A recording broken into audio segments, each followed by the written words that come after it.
Oh, what's that, gang? Ding dong, ding dong. I hear the Christmas bells coming. It sounds nothing like Merry Christmas to everyone, unless you're listening to this way later. We are the History Boys, and we say Merry Christmas because that's problematic, right? Yep. And we're not afraid. Around these parts, we are big on saying Merry Christmas. You know, I've met many people who are offended by Christmas.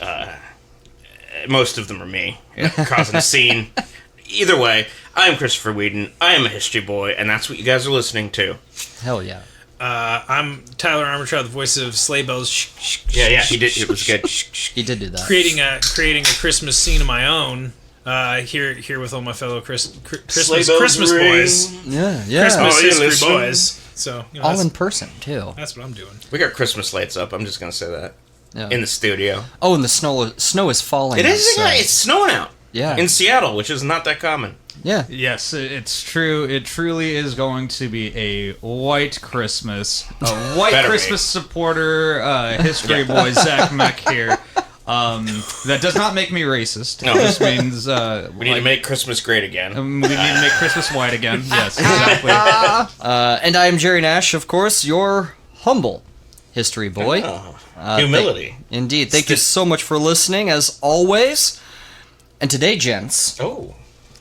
We are doing something that I could see myself returning to, just because his life was intensely fascinating and huge. He did a lot of things with his life. Charles Dickens. I thought you were going to say Santa. Yeah. Well, very, very much heavily involved in our Christmas traditions in the English-speaking world. Mm-hmm. We'll get into that. He wrote a book one time. Yes, I watched he did. 5 adaptations of it this year. What were the 5? This episode. Oh, shit. Spirited, first of all, which is the new Will Ferrell and Ryan Reynolds one. Right. Catch that one on Apple TV. Is it good? No. It's fine. It's fine. By the way, we are sponsored by Spirited. Yeah. Catch it now in theaters. I don't know if it's in theaters. I watched it on Apple TV. Because I have that, so you just turn it on. It's got Will Ferrell, Ryan Reynolds, can't lose. It's great. They sing, they're not great at singing, but it's fine. Yeah. Anyway, my personal favorite, I'll just go right into this, Muppet Christmas Carol. Oh, yes. Mine too. Mine too. First of all, Michael Caine in that. He's the best Scrooge. He's playing it totally straight, which is awesome. Yeah. Michael Caine. Yeah. He's like, where's Michael Caine? Yeah, Yeah, that's a pretty good Michael Caine. It's pretty weirdly honest to the source material. Yeah, it's like for a Muppet movie, it's pretty, it adheres pretty well to the source material. Dialogue straight out of the book. It's pretty great. Scrooged. Okay. Scrooged, Scrooged. I'm giving my reviews on all these now. This is what the show fine, is. That's Who cares? fine. Fuck it. I asked. I feel that Scrooged is not that great a movie, except for one part. Jerry and I agree on this. The Ghost of Christmas Past, that cabbie character. Have you seen this? From the New York Dolls. Yeah. Yeah. He's fucking great. He's the so best good. character. Best thing about the whole movie. Watch it till he leaves, and then he just skip the rest. Skip the rest. Yeah. But my favorite part in that is like when he's like, and this isn't gonna change me, and then the cabbie says, he goes, Attila the Hun said the same thing, but the second he saw his mother, Niagara Falls. I love it. Yeah, he's so good at that. He's just cackling, laughing. I love when he's like watching the kids show, and he's like loves it. He's like, yelling. It's a bone, you lucky dog. Yeah. It's a bone. Laughing his ass off. It's the funniest thing in the world to him. Yeah, that's great. I don't think I've ever seen that movie. Scrooge? Oh, what? Tyler Armentrout hasn't seen a well-loved 80s movie. Can you believe it, folks? Yeah, that's the one. That's the. I've seen every 80s movie, and except for that one. I had to watch Rocky IV again. Oh, yeah, the most 80s movie. I thought you were going to say the most Christmas movie. Isn't there a Christmas scene in that? I believe there's a Christmas scene. That's where he gets the robot. Yeah, right? Yeah. Is that actually, Christmas? that's Polly's birthday. That's Polly's birthday. Oh, it's a birthday. But it's not he does Christmas. train in the snow, which is... He does. Okay. Yeah. It's adjacent. Yeah, Christmas adjacent. Yeah. Training in the Russian wilderness. So what else? You saw those? I have 2 more, right? Yes. Yeah. Probably my least favorite was the Robert Zemeckis one. With Jim Carrey. With Jim Carrey, which is just... If you like the Uncanny Valley, it's like watching a fucking video game cutscene. Oh, yeah. For Yeah. 2 hours. And it's like, Jim Carrey's not right for the role. He plays all the ghosts, especially when you hear, like, Michael Caine say the exact same fucking words. You're like, Michael Caine's just better. Yeah. Sorry. It's just super uncanny valley. It looks this odd. is casting, you know? Yeah. And then the one that is most from my childhood is the Mickey Mouse Christmas Carol with perfect casting, Scrooge McDuck. Oh, yeah. He's Ebenezer Scrooge. I've seen that one. I had it on VHS when I was a kid. It's 26 minutes long. Perfect. Yeah. Yeah, And that's it perfect. glosses over the story, and it's, in many ways, like, it just puts Disney characters in. It's, you know, it's got all the main beats of the story. They're Got all your there. Tiny Tim and the Scrooge McDuck. You got Tiny Tim. Tiny Tim straight up dies, and spoiler alert if you haven't seen the book that came out 250 If years you've never ago. seen an adaptation of the... Because it's not that long ago. But, It's not that long ago. It's almost 200 years, I think. like 150, so I don't know. Yeah. But like, there's straight up a part where Mickey like hangs his crutch Yeah. on the gravestone and cries. Oh, God. Yeah. I was curious to hear as to what everyone's favorite Christmas movie or holiday film is. And you, our listener, if you have one, please Let us comment know. and let us know. Yeah. That's a good one. That's a good one. We'll silently judge you the entire time. if it's not Die Hard, we're gonna lose our shit. Die Hard's not my favorite Christmas. No. It's Even if you're willing to call no. it Christmas movie, if you do or you don't, I don't give a shit. I love Die Hard, though. Yeah, Die Hard's great. Let's see, mine, I gotta go with the old classic, It's a Wonderful Life. Oh, there you go. Yep, that It's a doesn't Wonderful surprise me. Life. Does Nightmare Before Christmas count? It I think so. technically does. Yeah, technically. me and Tyler's son would agree on that one. Yeah. Me and Chris's our son together, Oscar. Yeah, our son. I'm gonna go with the dark horse and just straight up say Lethal Weapon. There you go. Oh, Alright. okay. All Okay. right. Interesting. And every Shane Black movie. Iron Man 3. Cheat code. Yeah. Kiss Kiss Bang Bang. Kiss Kiss Bang Bang. The Nice Guys. Does that take place? I don't think that takes place there, does it? It ends on Christmas time. I like The Nice Guys. That's a good movie. It's a great movie. And Last Boy Scout, I think it's also during Christmas time. He's kind of got one. He's got one move, but he's very good at it. I really like Home Alone, too, Did he write guys. Last Action Hero? Yeah. Yeah, I don't know if that's Christmas. I love Home Alone. I gotta throw that one out I like the there. second one because it has Donald Trump in it. Yeah. Yeah. Ah, yeah, yes, you like our it because of that? I fucking hate that. I mean, he is wearing his robe. Yeah. Amazing. For me, it's one that didn't get that much hype, I guess, but it was something that my sister and I would watch all the fucking time. And it was a film called Just Friends with Ryan Reynolds. Okay. And it is so fucking silly. Anna Faris is in it, and she's like a pop star. I mean, say what you want about Anna Faris, but my god, that woman is fucking hilarious in this film. She's, like she's Anna funny. Faris. I like She's Anna a funny Faris. person. Horrible to her dogs, but yeah. Is that right? Is that true? Oh yeah. I don't know if you guys remember hearing about when she was dating, I think it was Chris Pratt at that point in time. Yeah. Mm-hmm. Like, her chihuahuas were found, like, on the street malnourished and shit. Oh, Yeah, what? no, yeah, these people suck. There's got to be more to the story. Yeah, There's there's gotta got be. to be something to that. I mean, maybe it was I can't white believe that the Christmas house bunny in would LA. be mean to her dogs. And then there was that time that Chris Pratt killed a man on the set of Parks and Rec just for fun, just to watch true. the lightly. It was Christmas Eve, yeah. and He was like, "It's Chris Prattmas Eve," and he strangled the director of photography to death. It was Christmas Eve, and it was that Teamster's last day. As a teamster. He was a teamster. It didn't help that Aubrey Plaza was just laughing maniacally the entire time. It's the only time she ever smiled. He was. Yeah. It was a grip. He was like, "I'll show you a grip," and strangled him to death. You're gonna feel my grip. It's like a real good grip. I'll show you how to grip. Yeah. It was nice. Other than that, it must have been a bad day. You know, we all have off days. Yeah, it's true. It's true. All right, so Chucky D.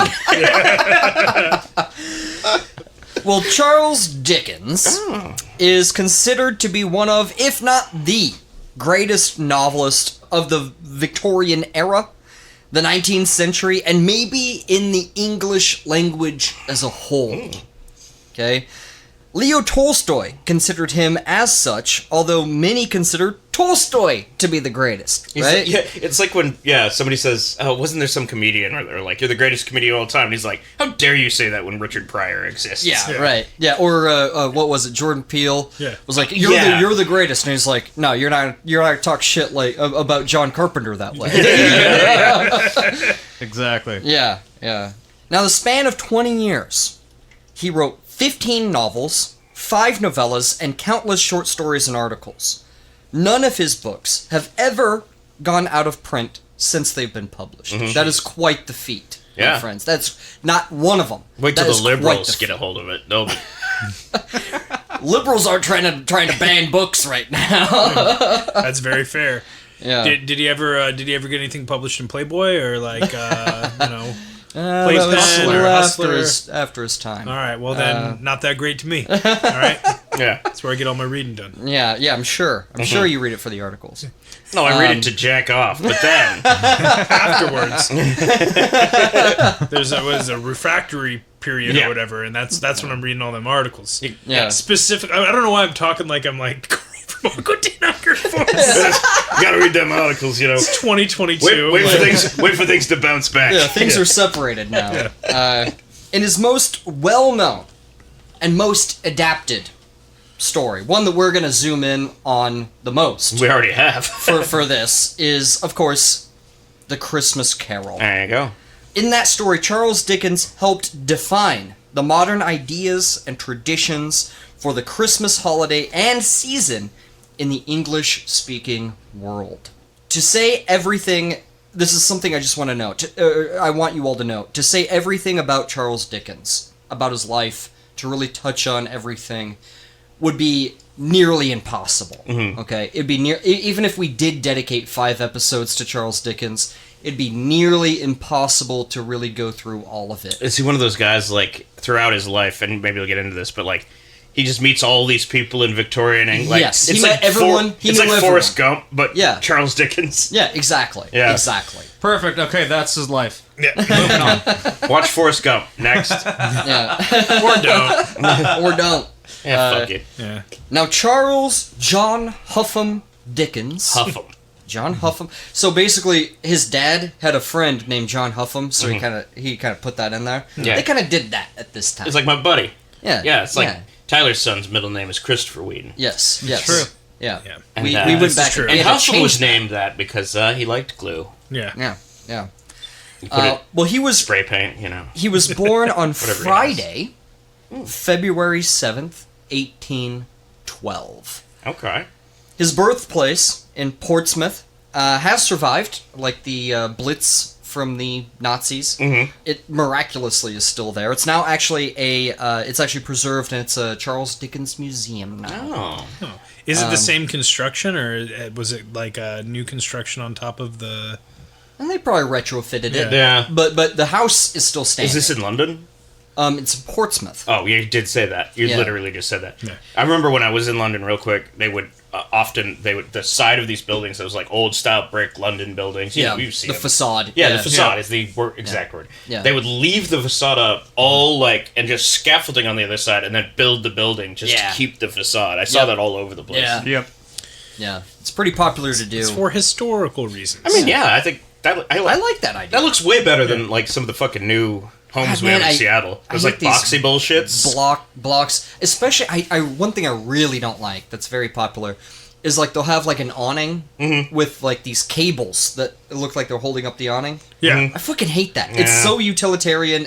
It just make it look nice, man. Yeah. Make it look nice. I wonder if it's just cheaper to build in that box. Cheaper. It's gotta be. It's cheaper. Yeah. It's cheaper to build that way. Also, it reminds me of like those hipster bars that have like the wrought iron and then like you go inside and they have the most uncomfortable bar stools and but they like wooden paneling and like repurposed like like metal bullshit that they've found out of scrapyard or repurposed menus that are like burned like laser engraved on like wood paneling and no plates. They have like piece of wood. It's a piece of wood that's like it's like burned into the wood. See what I like is I like a bar when there's the exposed pipes and wires exist just out of the fact that it's a shithole. Yeah. And, Yeah, they never no, fixed it's it. not there for like an aesthetic Yeah. purpose. Like they're not trying to they don't put in those light bulbs where you can like see the filament. Yeah. Like it's not that. It's No. just that like there's exposed wiring. Yeah. The carpet's all fucked up. Yep. Yeah, It used that's to my be kind carpet. of place. It used to be carpet. There's a small child, I don't know what you call a it blind small child talking about the wheel. crying, Exactly. Yeah. and I like So, a real yeah. dive. I like a dive. Yeah. I'm Yeah. a divey boy. I don't know where that child came from, but it's nice to see him grow up. Yeah, You're like 15 more years, man. I'm gonna be buying you a drink, man. Yeah. If you make it, Yeah. He's like, he is crying every not so time. much. That's somebody else's responsibility. But I'm gonna eat you shot. If you make it over that hump. yeah. And that crying child grew up to own shorties. Yeah. Right.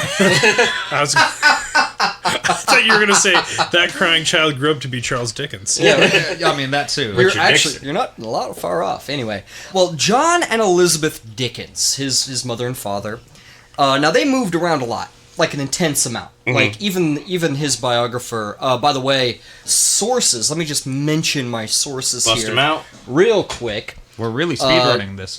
Yeah, before I forget about this, my sources are Charles Dickens by Claire Tomalin. Now she wrote two big books about Charles Dickens. That's how much of an expert she She was is. like, I wrote a bunch, and now I got a lot more to say. Yeah, she did another one called The Invisible Woman, also about Charles Dickens, and you'll kind of understand more about that as we go on. Then also The Man Who Invented Christmas by Les Standiford. They actually turned this into a movie. I've not seen the movie. I don't know how accurate it is. Yeah, so it's like a movie. Yeah, if it's not Matt Berry playing Charles Dickens. Charles Right, Dickens, I right. don't want to see it. Christmas. Yeah. Claire That's great. Tomalin, pretty much all of her writings or lectures, that's my main source for all of this. I also did, finally, for the first time ever, I actually did read the book A Christmas Carol by Oh. Charles Dickens. I watched 5 adaptations. It's very short, actually. It's less intimidating than the rest of his novels. But yeah, anyway, they moved around a lot. Even Claire Tomalin talks about how often they move around and how dizzying it is for anyone to keep up with that. We're not going to really deal with that. They were in and around London, basically almost all of the time. Is there a reason for that? Was it like financial or opportunity? Yes. Oh, yes. It's because they weren't great with money. Yeah, Okay. gotta stay Yeah. at debtor's prison. Yeah. Yeah. Now, John, he had a good job as a clerk at the Navy Pay Office. Now, in this time, because there was war with France, of course, Napoleon, the Navy and the Army, these were the biggest employers in England at the time. Okay. So he worked at the Navy Pay Office, It was a pretty sweet gig. He just wasn't very good with money. Now, Elizabeth's father, she actually got John Dickens the job at the Navy Pay Office. And he was like high up, But it turns out that for years, her father had been embezzling money from the pay office. So he had to Whoopsie. flee the country. Oh, no. Like, and he was like, I have a large family. He had 10 kids. He's like, I have a large family. I'm sorry, I had to embezzle money. And then he fled the country, and they never talked about him again. And he took that money. Oh, yeah. yeah. I get it, man. You get into kids 7 and 8, and you just got to keep on taking more and more because Christmas gets expensive. Yeah. Charles Dickens' life pretty much starts with a secret, a family secret, So he would sort of know what it's like to hold a family secret, secrets, plural, through like the rest of his life. Now, Charles himself, he was second of 8 children. I wish I could go more into his brothers and sisters, but I just can't. The only one I'm really going to tell you about is his older sister, Frances. Fanny Dickens is what they called her. Fanny Dickens. She didn't stand a chance. Fanny Dickens. Wait, her Yep. name was Vagina Dickens? I was about to thank you because if they're in England, Yeah. Fanny means puss. I thought that too. So Fanny Dick. Vagina penison. Well, doesn't Fanny in America mean ass? Yeah. Yeah. Okay. Ass dick. Yeah. Yeah. I don't know. Oh, you like that? It's not much better. Like Yeah. that meme. It's a little, Yeah. the dick butt. She was the original dick butt here Yeah. stateside. We're a classy show. I Yeah, have we're a this- very classy I show. have a sticker of Dick that. I butt. bought it from the actual guy at Comic-Con. Yeah. Now, she was incredibly musically inclined. She was so much so that, it was kind of backwards from the time frame. they actually focused on her education because she was so musically inclined. Like, she went to the Royal Academy. You know what I mean? Like, she was very musically inclined. You know, so they really paid a lot of attention to her for that reason.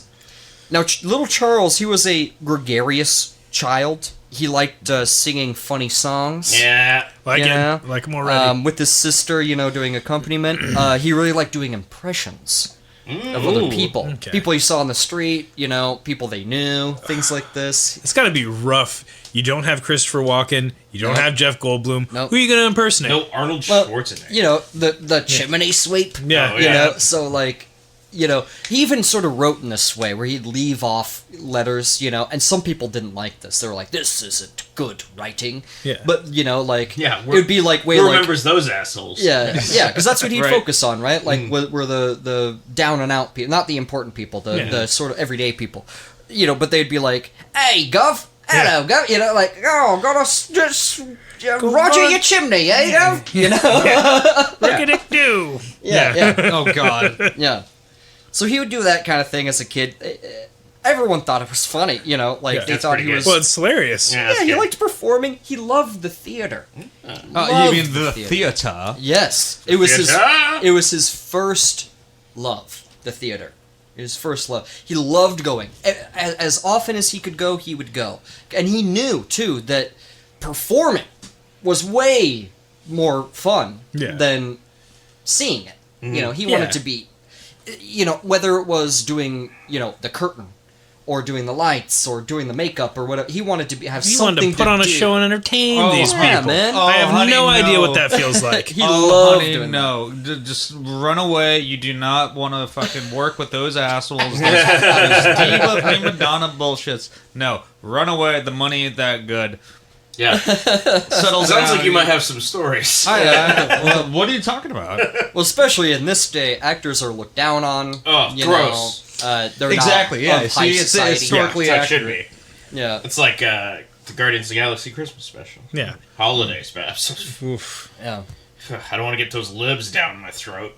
yeah, Is your new character like a I'm really MAGA leaning guy? into the MAGA yeah, thing. Yeah. What are you, Ben Shapiro over here? Somebody's gonna listen to this episode and be like, dude, Chris is super into Trump. Yeah. Yeah, Well, it is Christmas. Yeah. I don't know. There's a war on Christmas, gang. I mean, you do. real quick factoid: the only time Christmas was ever outlawed in the United States, like on this land, were from Christians, Oh, were yeah. from Puritans, and actually Charles Dickens and Queen Victoria and her husband Prince Albert, they helped sort of lift Christmas out of this veneer of sort of paganism.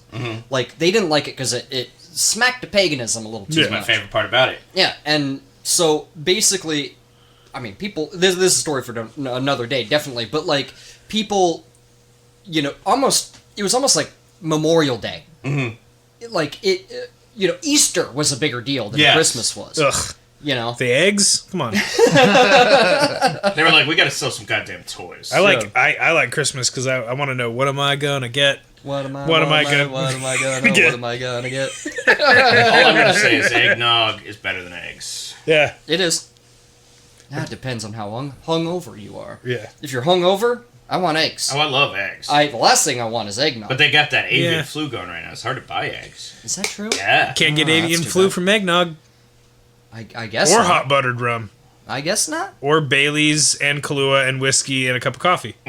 Yeah. You know, or Christmas beer. Christmas drinks. Or beer. Just straight. Yeah. Glass of vodka on Christmas. Yeah. Just straight rubbing alcohol. Yeah. Yeah. No avian flu in that. That's all I'm saying. Yeah. Turpentine. Yeah. Jesus Christ. Drinking gasoline. The things they recommend drinking on Christmas ended like 5 things back. Yes, I was drinking gasoline, mother. It was Christmas. Now, Speaking of gasoline, sorry, Jerry, I didn't It's mean to okay. interrupt you, but Gas speaking of prices. gasoline, if you ever feel inclined, make yourself this German beverage called Feuerzangenbowle. oh god. Now, this thing is fucking insane. You set fire to a sugar cube, so it's God. kind of like absinthe. You pour a bunch of rum into said drink, and you got yourself like this ridiculously sweet, highly alcoholic hot beverage. I had two of those, and I was fucking done. It was amazing. It was so good. Sounds like quite the show. Yeah, it was. Put a show on for the people. John Dickens, he would take little Charlie out for walks in the countryside in Kent. South of Renton. Yeah. It was a place that Charles fell in love with. He would always take his family and friends there. It was his favorite place probably in the whole wide world. He just thought it was so beautiful and everything. And there was a house that they would always pass by. And it was this really nice house. It was built a long time ago, even from his age. And it was called Gad's Hill Place. And it was this really nice house. He would always point to his father and like marvel at it. And his dad would be like, you know, one day, if you work hard enough, maybe you can own that place. You know, it's one of those, you know. And I like where this is going. yeah, so they you know, but they moved around a lot. You know, he would always remember that, but there was, you know, yeah, I honestly don't think that he thought he would ever see that place again. Papa, I like the little girl in the window. I didn't see a little girl in the window. She was waving at us, and she was see-through. Yeah. I'm saying Charles Dickens could see ghosts. Yeah. Well, that almost sounds like one of his stories. Right? You know? I mean, yeah. Now, his father, as we said, he was terrible with money. He frequently fell into debt, and he would run from his creditors. At the age of 10, Charlie had to take the furniture and the books his father had that he loved so much. You know, your Robinson Crusoe. You know, these books that were written, you know, in the Enlightenment era. Yeah. Like, that he read as a boy and was so inspired by. He had to, like, physically, as a 10-year-old boy, take these books and go pawn them. Their furniture, their books, all these things, and go pawn them. Yeah, and they had to move and try to move away from his creditors, but after a certain amount of time, they caught him. They caught John. Oh. And they sent him to the Marshalsea prison, which was debtor's prison. I called it. Yeah, it's never getting out. I didn't even know that. It's debtor's but prison. It was a pretty common thing. Yep. And his family, because they couldn't afford a house without John's income, they moved in with him at the Marshalsea prison. Oh, cool. You just moved in. So, like, we're moving in with Pop. Yeah, so Charles, being the man of the house, right, at 12 years old, moved into debtor's prison. Well, he sort of didn't. He didn't. He had to basically go out and get the family's money. Yeah. Because basically you're in debtor's prison until your debt can be resolved. Yeah. Right? So he went out to work for a living. How are you going to resolve your debt if you're in prison? And See, that's the problem with that's the prisons. trick, yeah. It's almost like it's a systemic problem. That, It's hard to get out of. So his childhood was cut short at 12 years old. Like Michael Jackson. Yeah, and he went off to work at Warren's Blacking Warehouse. This is a place where they would take boot polish and put them into tins and then sell them, right? Really? Okay, it sounds fair. Fumes make you pretty dizzy. Yeah. I'll tell you that. His job, amongst other boys, was to put labels on the cans themselves. It's an honest day's work, yeah. Good work. It was a long day's work. Did they lick them like stamps? I think it was like a water paste thing. Like that makes total sense. You'd put water and paste on there, and then you Yeah. you know, and then you'd set it in a stack, you know? I feel like Just as do a that boy, all that's day. what you need. You need a job that is repetitive. And, There's not boot blacking, like... What would you say? Huh? Like boot blacking stuff. Yeah, it's Shoe it's shoe shine. polish. Shoe Yeah, that's Shoe what I'm trying to polish. say. Yeah, shoe Ever polish. do any, like, hair pomade? No, but you know what? Dapper He noticed a guy in a ragged... Because he was always observing people and sort of taking note of these people. He noticed a guy that was in a black suit. But it was a ratty, disgusting black suit. And then one day he came in a bright black suit. It's because he painted it black. Solid move. And then when he went out into the rain, it all the old Giuliani hair trick. Yeah. the Giuliani special. Giuliani Express. Yeah, and the Into the Even waistband of creepier his... than the Polar Express. Yeah. now this warehouse, it was rat infested. You could hear the rats. Yeah. Like it was that rat infested. Working conditions were not great. I mean, they hired children to work for Yeah. nothing, for basically nothing. You could tell me there were rats there. I would have pictured that. Yeah. It's the style of the time, though. Yeah. Child Victorian labor, England, children yeah. are working in a warehouse. There's going to be goddamn not rats. quite Victorian. Just that's yet. true. You're Just right. You're yet. right. He would see the when he was like in his late teens. Was it early George 20s. at this point? Yeah. There was. Oh, I didn't write it down, but there was one, and then another that wasn't there for very long, and then Victoria. Yeah. Anyway. Well, George was there a while. Yeah. He also the fastest boys. They put them in the front window doing their job, so passersby could see people. Yeah. You know, It's like the good-looking people at the gym. They're the Abercrombie models of the time. They're like, hey, hold on, you're not attractive. Get into the get in the dungeon. Yeah. Basement of the gym. I'm surprised that you guys went that way instead of the Din Tai Fung fast. That's dumpling kind of where makers. my mind went. Yeah. Like or like the chocolatiers or whatever in the window, or like the people making cheese and stuff. Taffy Exactly. machine. The taffy thing, that you pulling taffy. Those all day. children were like the taffy machine. I'm the sorry that taffy I was place. thinking about sexy hard bodies. You guys are thinking about candy. You guys were thinking about machines that And make cheese. And cheese. and dumplings. Look, I'm just a hungry boy at the moment. Yeah. I want so some are we. Christmas So chocolate. are we. Give me any of our listeners out there. Please send us a Christmas ham. Oh P- no, P- we're gonna P.O. be Box indebted Jerry with hams. No, we're gonna have too many hams. Yeah. We're going to go to debtor's prison for ham. I'm gonna owe so many people for ham. Go to ham prison. You see, the beautiful thing about debtor's prison is that we can always get either Chris or Tyler to be showing up for the conjugal visits. And, yes. try He's to gonna get suck you my off. dick. Yeah, I got no shame. Tables have turned. No, Let's get to this episode. this episode. Behind the scenes fact, we're recording this one in person for the first time in a long time, so I think We're gonna be a little. We're a little bit more squirrely. Yeah, a little squirrely. Our listeners like it. Yeah. Like it. I'm sure they do. I like a good squirrel. Yeah, they certainly do. God knows I do. He was very humiliated by this job. The fact that he had to go work. He knew he wasn't going to get a good education. Yeah. He knew that his dad was fucking up. Has he considered You know? that he may not need no education? No, he wanted an education. Back then, like, especially a kid, like, everyone that saw Charles as a kid, they were like, this kid, he has something special. He's like, I'm more than happy to eat my meat to get that pudding. Yeah, I crave thought control. He was very humiliated, especially working in front of that window. And when John got out of the Marshalsea, because his mother died, Yeah. Elizabeth died, he got an inheritance enough to get him out of prison. But Charles was like, great, I don't have to work at the bootblacking warehouse anymore. His mom was like, no, you still do. And, like, went and talked to his boss and was like, keep him there.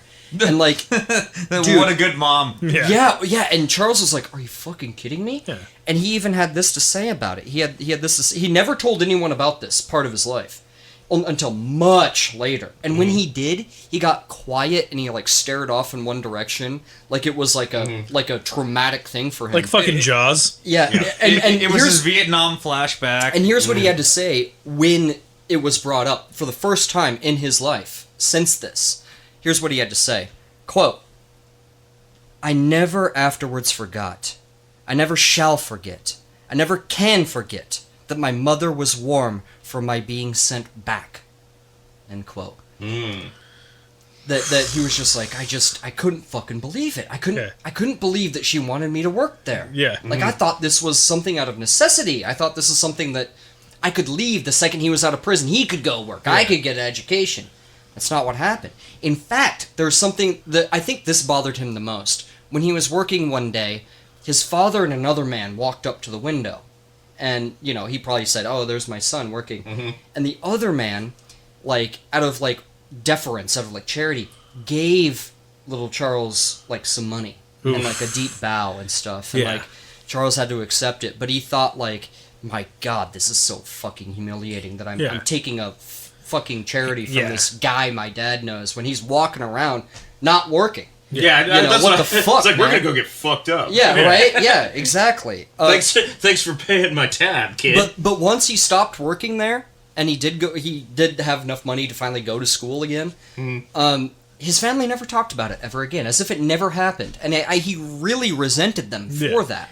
Who wouldn't? I gotta Yeah. be like in Christmas Carol, there's a lot of like oh, dude, treatment of young like in all of Charles Dickens's stories, in all of them, there is this like treatment of like treatment workers of workers, treatment of the poor, Yeah. treatment of Children. child workers, and just how the higher ups can do these things and act upon the poor in sort of a way. He was even from a young age, very plugged into this. So it's like Scrooge is kind of a metaphor for like the people who allow this to happen and take from these people, right? Well, and also himself. Yeah. And we're gonna get into interesting. it. We're gonna get into it, but yeah, also himself. Very interesting. Yeah, Charles Dickens. The more you learn about him, I mean, Sounds like a complex figure. well, yeah, but aren't we all right? Yeah. We are human beings, you know. You can't be 100% good or 100% bad. I mean, know, you guys are. You are 100% bad, Zach. I know. He's a bad boy. He plays full like Sith when he plays the Star Wars. Yeah, I'm sure he Chaotic does. evil. Yeah. It's like Renegade on Mass Effect. Yeah. Yeah. But no, David Copperfield. Mm-hmm. I mean, the life of David Copperfield in the book Wonderful magician. basically follows. How did I know that was going to show up? Basically follows his trajectory through life. Although Charles allows David Copperfield to do some things that he was never allowed to do. Yeah, magic. Yeah, make the Statue of Liberty disappear. Yeah. Charles Dickens did that? No, David Copperfield did in the story. David Copperfield, Chris. Oh no. Get with the program. No, that's right. I've seen him in Vegas. Yeah. Gary, you don't know what you're talking about. You just saw the billboard. You didn't see David Copperfield. I know. I saw him on the street. Roughed him up. It's like, I dare you make Charles Dickens look bad.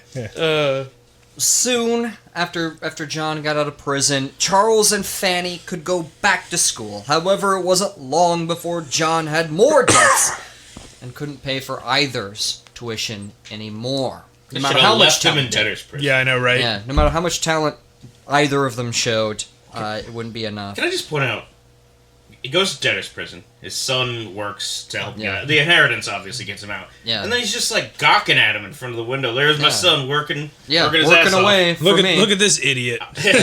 Yeah. It's like, thanks for getting me out of debtor's prison, son. Motherfucker should have stayed there.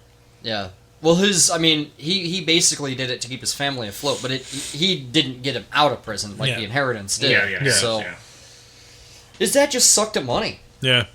And like there's characters in Charles Dickens' books later on that are clearly modeled after his dad, where like they do like this simple math. I forget what the real quote is, but it's like $20 a week plus $19 in expenditure equals a happy life. Yeah. You know, basically is what it is. I forget the direct quote. One thing you can say about Scrooge is he was great with money. Yeah. He knew where every fucking penny was. Yeah. So his education ended at the age of 15. He really only had 2 or 3 years of formal education, which is insane to think about. Yeah. That Charles Dickens, for God's sake, had like 2 or 3 years of formal education. Well, it sounds like self-motivation is going to take him a long way. Well, and that's what he was all about. Like, that's really, especially being a man in his time and place, that's what he was all about. You know what I mean? Yeah. And honestly, he was kind of a dynamo. Like, I kind of hate using the term genius, right? He was a dynamo. A guy that could he could do things that no one else could do. Yeah. He had the energy and endurance to do these types of things that just, no one else really had the energy or endurance to do. Normal people would just get a job that doesn't involve a lot of reading and makes a decent wage and go to the pub and have a couple kids. Yeah, exactly. That sounds great. Yeah. Now Fanny, although she was very accomplished as a musician, once she got married, her career faded because that's just sort of what happened, right? That just she couldn't really perform anymore. Yeah, she couldn't have a podcast, so. Which is insane because like she must have been an amazing musician, and it just none of it really matters once you get married. You know what I mean? It all evaporates. The concept of talented and promising woman meeting a man who they allow themselves to extinguish their shine in order to like maintain the status quo is like story old as time. Oh yeah, it's probably way worse back then, but it's still still shit that happens now, man. Oh yeah, absolutely, It's absolutely. true. Talk to my wife. Now, the young Charles became an office boy for a law firm. Office boy. Yeah. And he also entertained them with funny songs and impressions of the guys in the office. Oh. The pens and the coffee are a side perk to all the songs and japes of this boys. Oh, yeah. Get that office boy. Yeah, they liked have him. Sing and dance for us. Yeah. A family friend, after he learned shorthand, by the way, himself, taught himself shorthand, he became a parliamentary reporter. Woohoo. He'd go sit in the House of Commons and he would report on the debates and the arguments of the day. And the fist fights that would occur. Yeah, Lord Crackersberry is hitting Lord Dinglehop with a cane on his head because they can't agree on tariffs. Yeah. And here comes number 43 out with a chair. And one of the big things of the day was universal male suffrage. So all men could vote in England. What a novel concept. Yeah. Well, he was a radical of his day. Charles Dickens was. He was a Republican, meaning that he wanted representative democracy rather than a monarchy. Yeah. Right. It was really odd though because he was wearing Doc Martens and plaid pants and some red bracers over his work shirt. Yeah. Oi. Yeah, it was very much an oi boy. Yeah. From a young age, his late teens, he started smoking a pipe and cigars. Cool. He also became fond of drinking. Yeah. Especially brandy, Scotch whiskey, and champagne. I love all champagne. those things. Yeah. I love brandy, by the way. Oh, Brandy yeah, is you're a brandy fine boy. girl. Yeah. And what a good drink, Shul. I'm a Scotch guy. I like Scotch, too. I like Scotch. Yeah. I do love me brandy- some scotch, but brandy is such an old man drink. I like brandy. So Shut is up, you old Scotch. man. Scotch is an old. Yeah, that's an old person drink.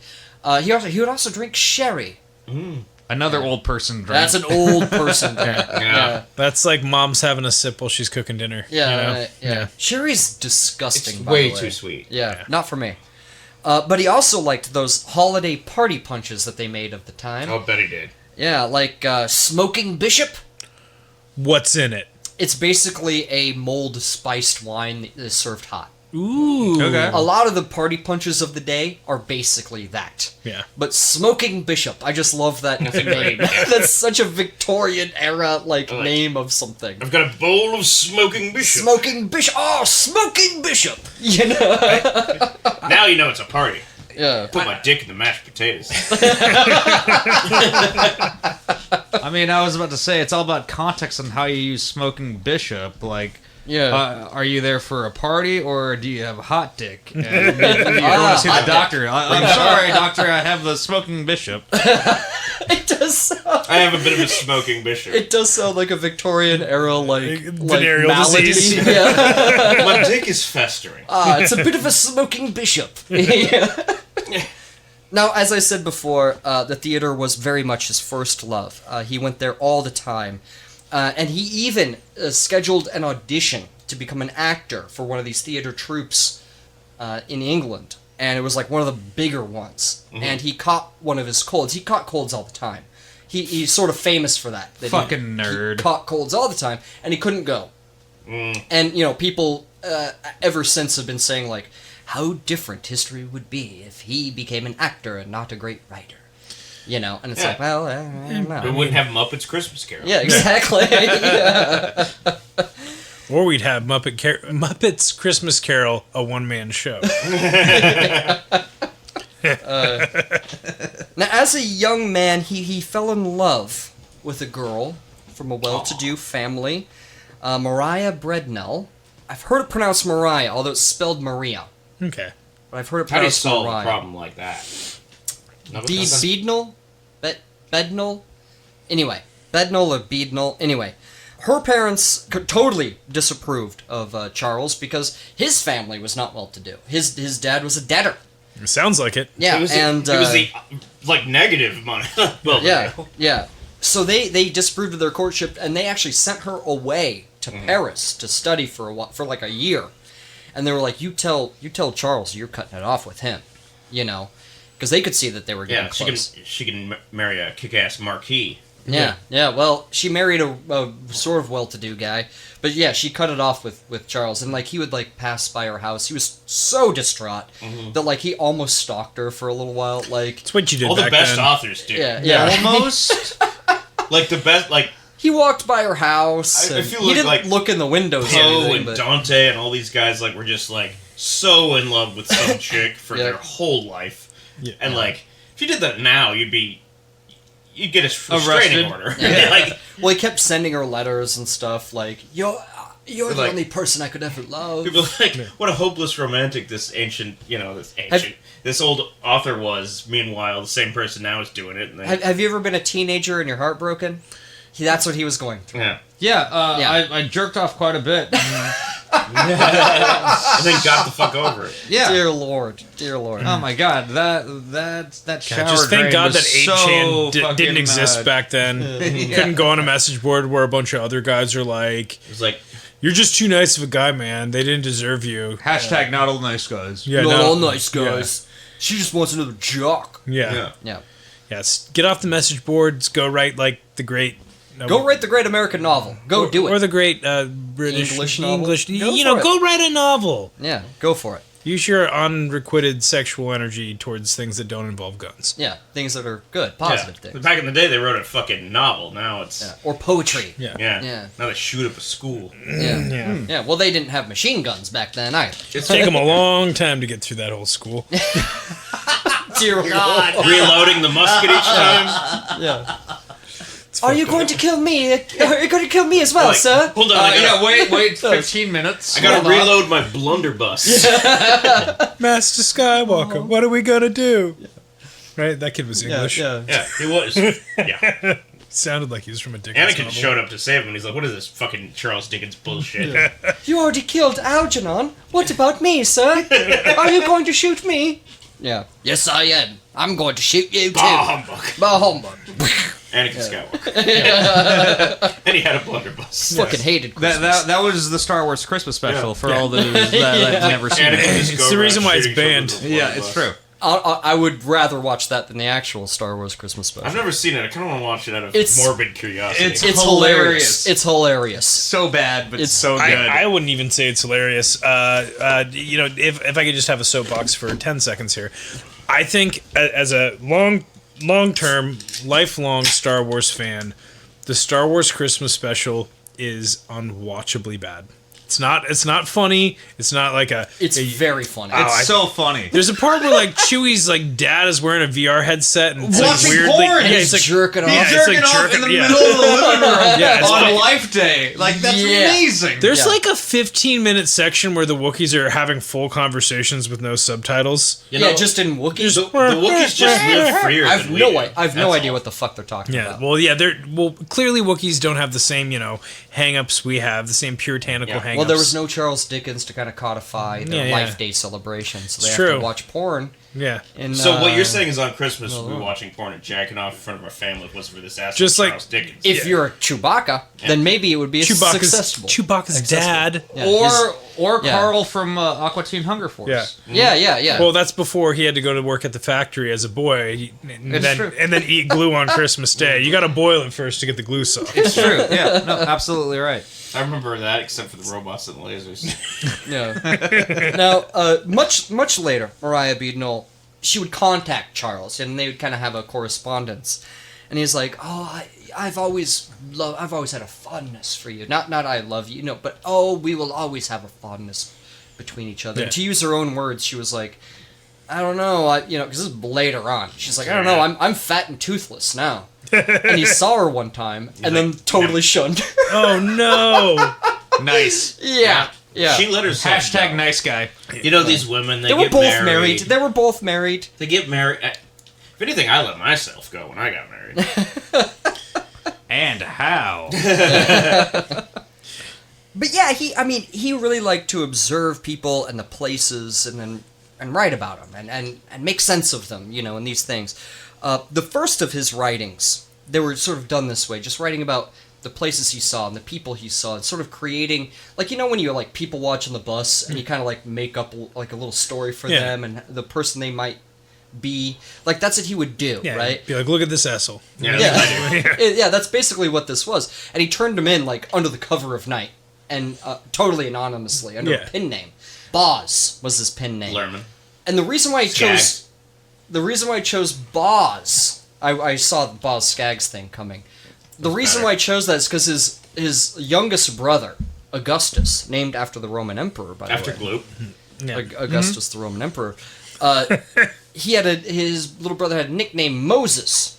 That was his nickname. Okay. And because Charles Dickens always had these frequent colds, Moses would sound like Boses, right? So it just turned into Boz, Okay. and that's what he used as his sort of early pin name. Okay. So these things that he turned in this manner, they were called sketches by Boz. Okay. Interesting. You know? Okay. And people would call him sort of. They knew it was him, but they'd call him Boz like later, like throughout his life. You know what I mean? His poor constitution and his father's debt are the secrets to his success. Sort of. He's like Michael J. Fox. Yeah. Ah. In that movie, Back to the Future.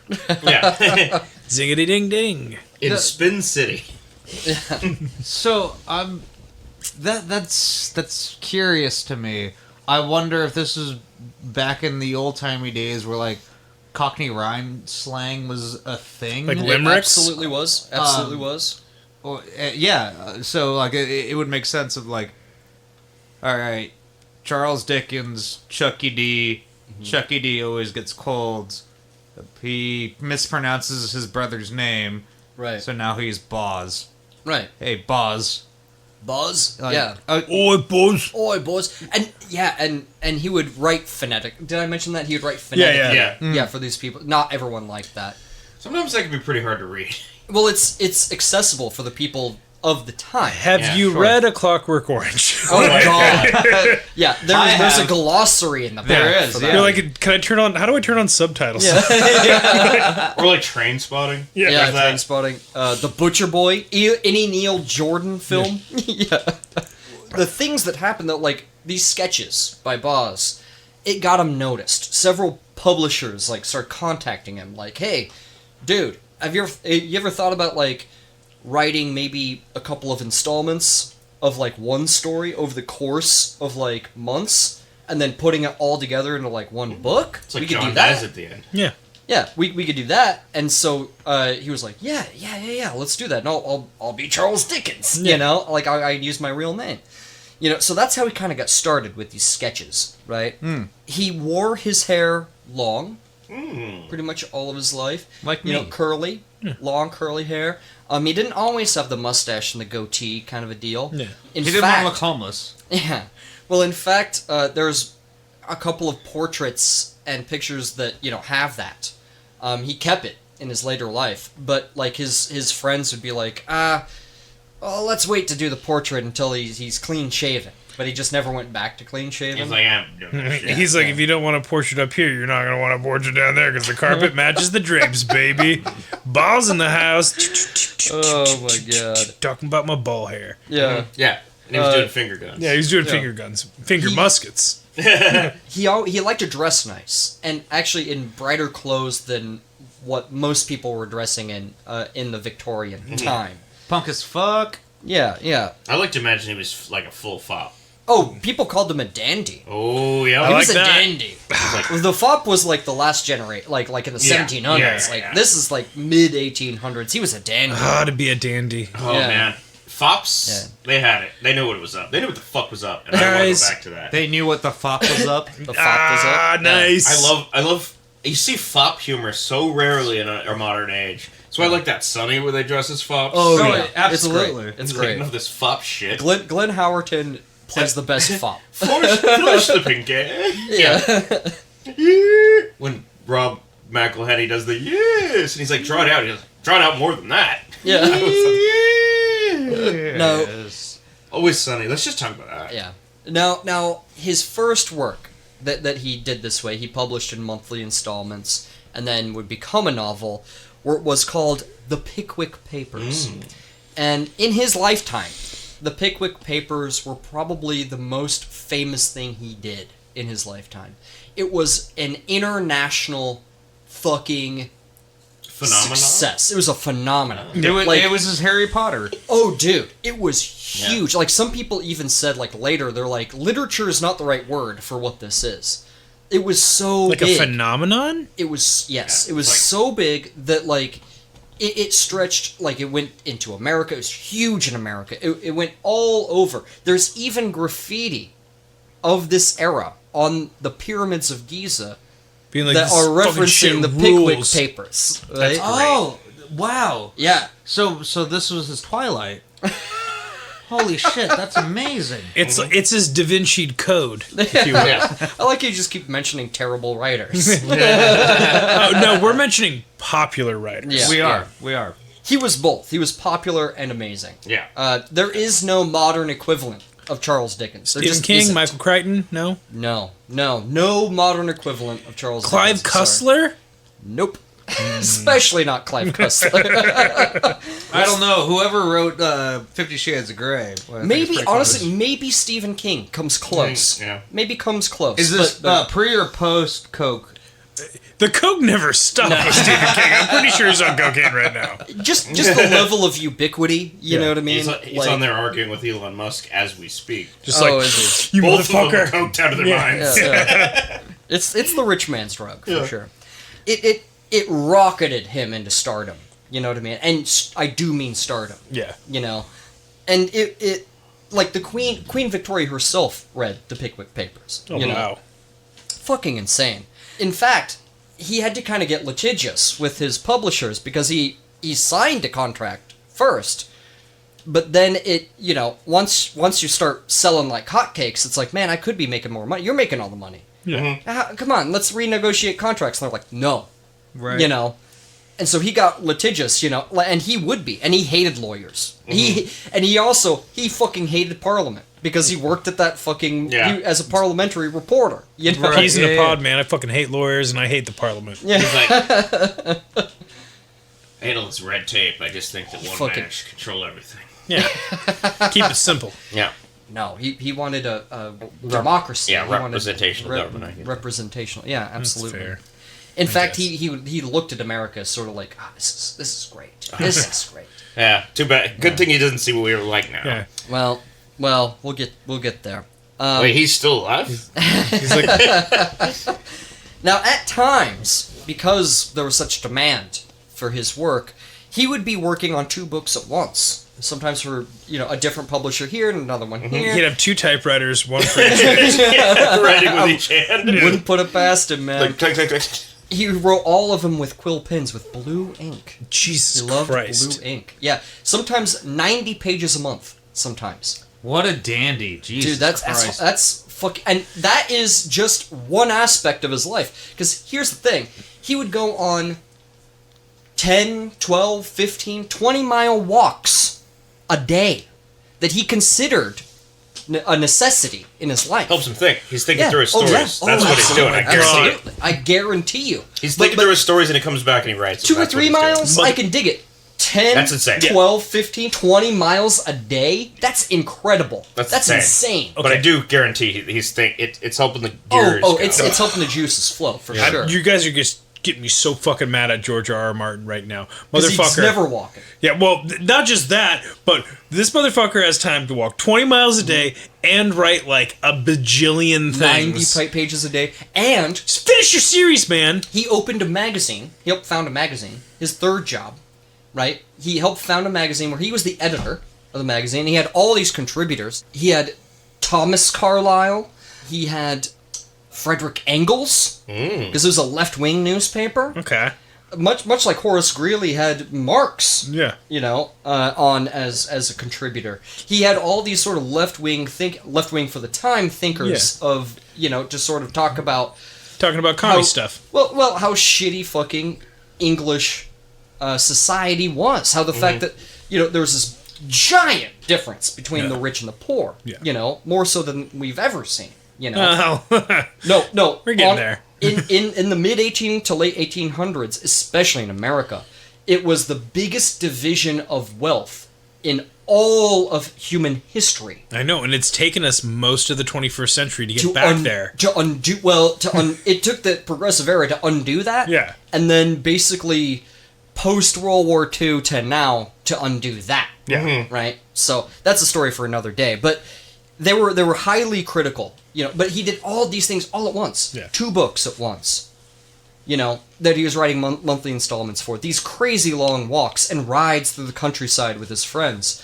Parties that would last until 5 a.m. where he would like drink and play games and do impressions, conjuring tricks, and dance until like 5 a.m.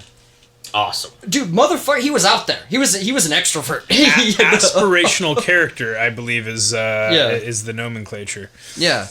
He would take, he would absolutely draw, like I said earlier, from his own experiences and the people around him. Sometimes he would name characters from people that he had met earlier on in his life and sort of model them after each other. Like Fagin, that's a guy he knew, in the bootblack shop. Things like this, these classic characters all came from people he basically knew. And because he wrote them in installments, sometimes people would realize that it's like, hey, wait a minute, that's me. And they'd be like, hey, you gotta stop talking shit. And all of a sudden their character would go through this arc. Where they become super badass. Yeah, they become like better. That happened a few times. That's great. It is pretty good. And then Fagin had his first threesome and they lived happily ever after. Yeah. He won the lottery, used it wisely. Yeah. Did it with a bunch of people that were all very attractive. Yeah. And but like there were others like the Artful Dodger. Yeah. Right? Like the pickpocket kids that he met. Yeah. Oh, on the I've street been as to a that child. place. Artful Dodger. Well, that Tattoo. was the name of a Dickens character. Yes. So there you go. It's named after a Dickens character. Cool. Ordinary people were always more interesting to him than anyone that had any kind of power. In fact, all the people that have any kind of power in all of his work are the assholes. Well, that's Yeah. storytelling 101. Well, you got it from Dickens. Yeah. In fact, so much so that the term Dickensian comes from his writing. Mm-hmm. The fact that you got, when I say Charles Dickens and his writing, what is conjured, the images that conjures, these Victorian people who are sort of down and out, like on the street and whatnot, that is called Dickensian. Yeah, I think of old timey like London. Maybe in the background there's in the background there's factories, fuming smoke, smokestacks, lots of street urchins being like. And sometimes they pick your pocket, sometimes they just beg for money, and then you got rich dudes being, get out of here, you fucking, You straight urchins. You straight urchin. Yeah. Get off me go-buckled shoes. Dickensian. Dickensian. So basically, like, people like Monty Python and Fawlty Towers took from all of like Dickens's portrayals of the UK at that point. They right? absolutely drew on that. Absolutely. Like because what Dickens portrayed, with enough time that has passed, it becomes like cliche. Yeah, sure. Almost. Yeah. But at the time, it was so accessible. Yeah. He's writing about us, kind of a thing. He's like, I was trying to steal that rich guy's golden belt buckles just the other day. Absolutely, yeah. He was, in a lot of ways, he was kind of like the Bruce Springsteen of his time. Oh, in the UK. Talking. He's like, if 1800s London was, Jersey. Yeah. Then he'd be all about it. It's like him and Bovine Joni. So, do you think that Dickens would appreciate the Ministry of Silly Walks? I think so. He'd probably like now that you say that, he would love it. He'd probably like Monty Python. Yeah, he would love it. He loved that. The fact that he was doing impressions and everything. Oh yeah, he would dig it. He'd think it was fucking hilarious. Absolutely. Mm-hmm. Now, immediately after Pickwick, Dickens began writing Oliver Twist. Aha. Right? Sometimes, again, 90 pages a month. The man just didn't stop. Can't stop. Yeah. You know what I mean? He's like Alexander Hamilton. Yeah. again, he was heavily drawing from his own experiences. A child worker, paid almost nothing, dares to ask for more, right? That's what he did in his own life. Yeah. Yeah. I would like more, sir. And he's like, sir, can I have some more? write more of your story, sir. And he's like, all right, fine. Here's how about 90 pages a day, kid? Fuck you. And by the way, Choke. and that's why all of his books are so fucking long, because they were written in those monthly installments. Yeah. You know, so that's why they're all Hey, you gotta get tomes. paid. Yep. Yeah. And then, of course, they were released in volumes. You weren't expected to go through the whole goddamn thing. You read a volume, and then a volume, and then a volume. Yeah, like Dragon Ball. Sure. Yeah. Very Dickensian in its own way. Yeah. It's true. I remember when Ebenezer Scrooge charges up to Super Saiyan. I mean, you know, and defeats the ghost of the ghost of Christmas Present. Dragon with a Ball Z has a Kamehameha child blast. being treated poorly and being put to work at an early age. So I'm just saying. It's very Dickensian. Oh, you're talking about Gohan? Yeah. Oh, because of his abusive father who neglected him. Yeah. Yeah, That's very Dickensian. Yeah, told you. Dragon Ball Z. His is father Dickensian. died when he was like 4 years old. Dickensian. His dad died so many fucking times. It's true. Yeah, just like Dickensian. Yeah. No. He's like, you think I'm gonna double up Dickensian? Yeah. No, Toriyama. Oliver Twist, by the way, is the first novel with a child as its central character. Interesting. Every piece of literature or media owes Oliver Twist. So what you're saying is we wouldn't have Spider-Man. No Spider-Man, no Harry Potter, no children as central characters until Oliver Twist. Interesting. Okay. Taken seriously. That is really fascinating. I wonder how many priests read that and got super hard, and then they found It's mostly a Protestant country. Yeah. Maybe not. Yeah, well, I mean, there's Ireland over there. I Church of England, Dickens was actually ambivalent towards religion. Under Zach's logic, Goonies came out and like all the Catholic priests were like, I'm gonna fucking jerk off. Yes. Yes, Tyler. It's like all kids. That might be come weird. here, chunk. Yeah. Yeah. It's still happening. Stranger Things, they love E.T. it. Yeah. super hot. Get the alien out of there. Yeah. It's harsh on my Catholic buzz. priest, man. The alien reminds me of my fucking pud. My Yeah. disgusting little pud. A priest. With its glowing tip, Dear because I got the hot Yeah. dick. That E.T. looks like my shriveled little pud.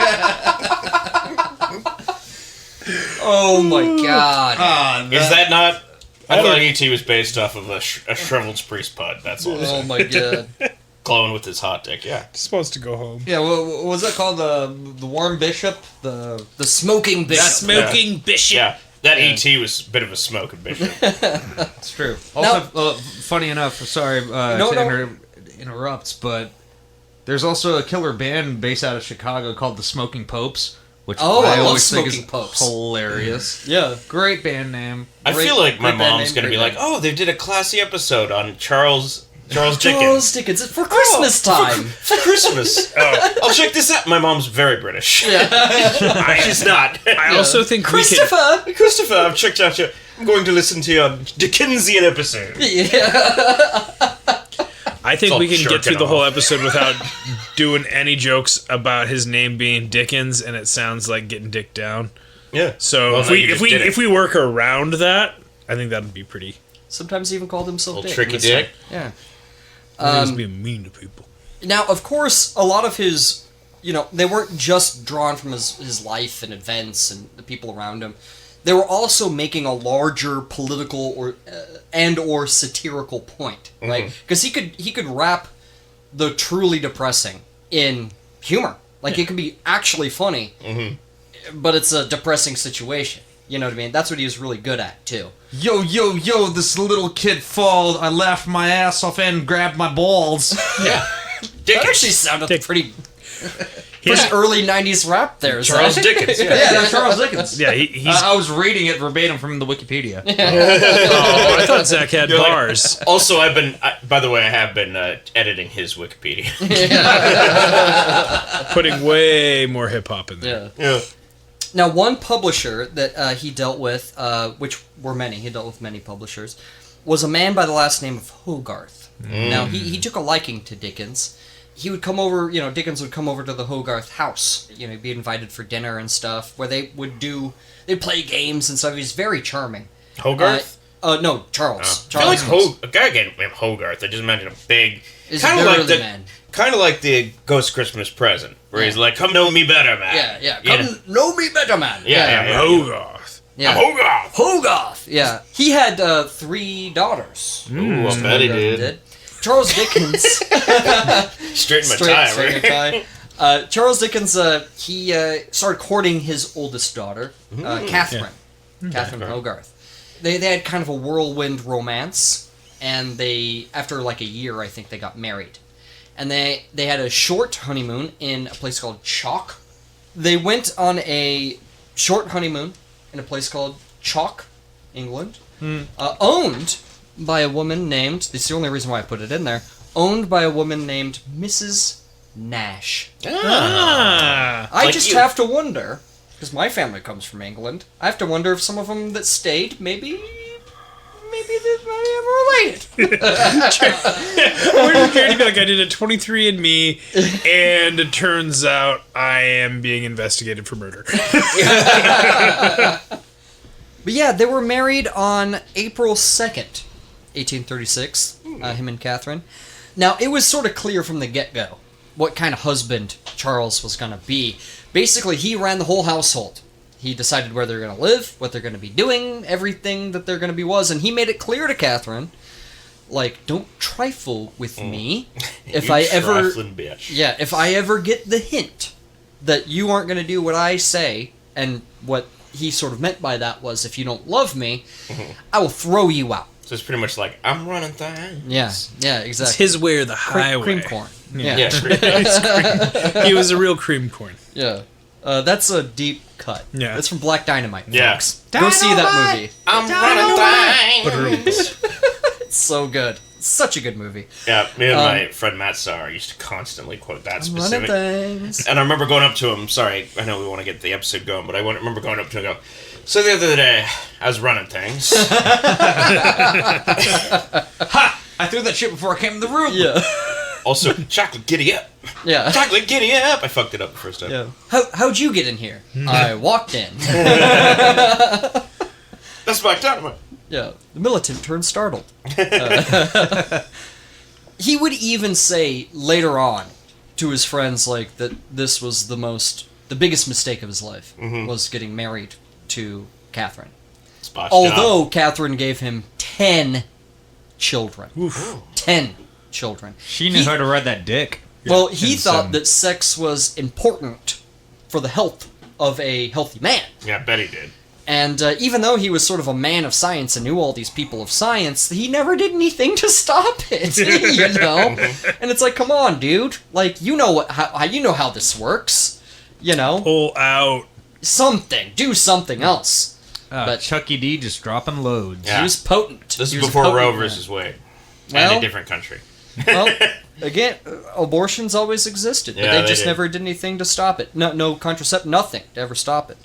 And it's not like they were Catholic or anything, you know? He was very secular. He was most a of his healthy, life. red-blooded male. That's what that was. Yeah, he was like, I'm healthy, and this is what a healthy man does. He Yeah. makes love to his wife. Yeah, all the time.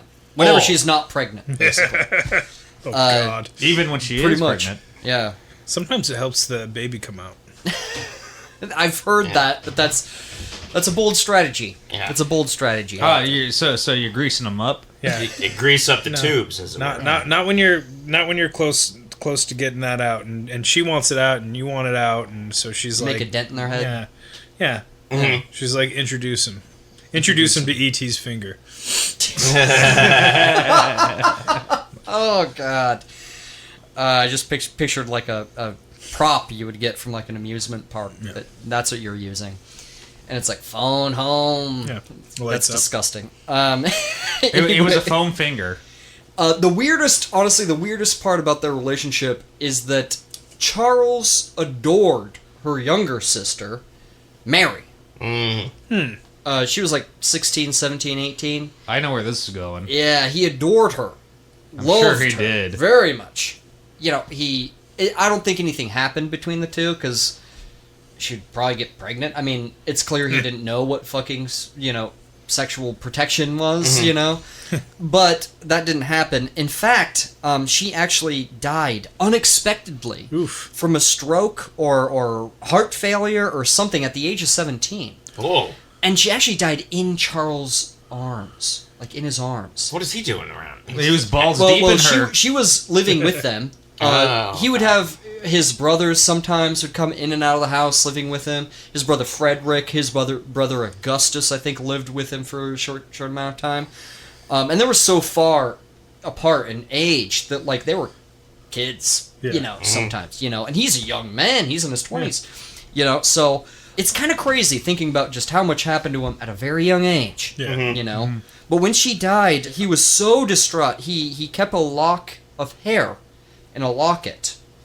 And he took a ring, like after she expired in his arms, he took her ring off her finger and put it on and wore it until the day he died. In fact, at her funeral, he told everyone there that he wanted to be buried with her.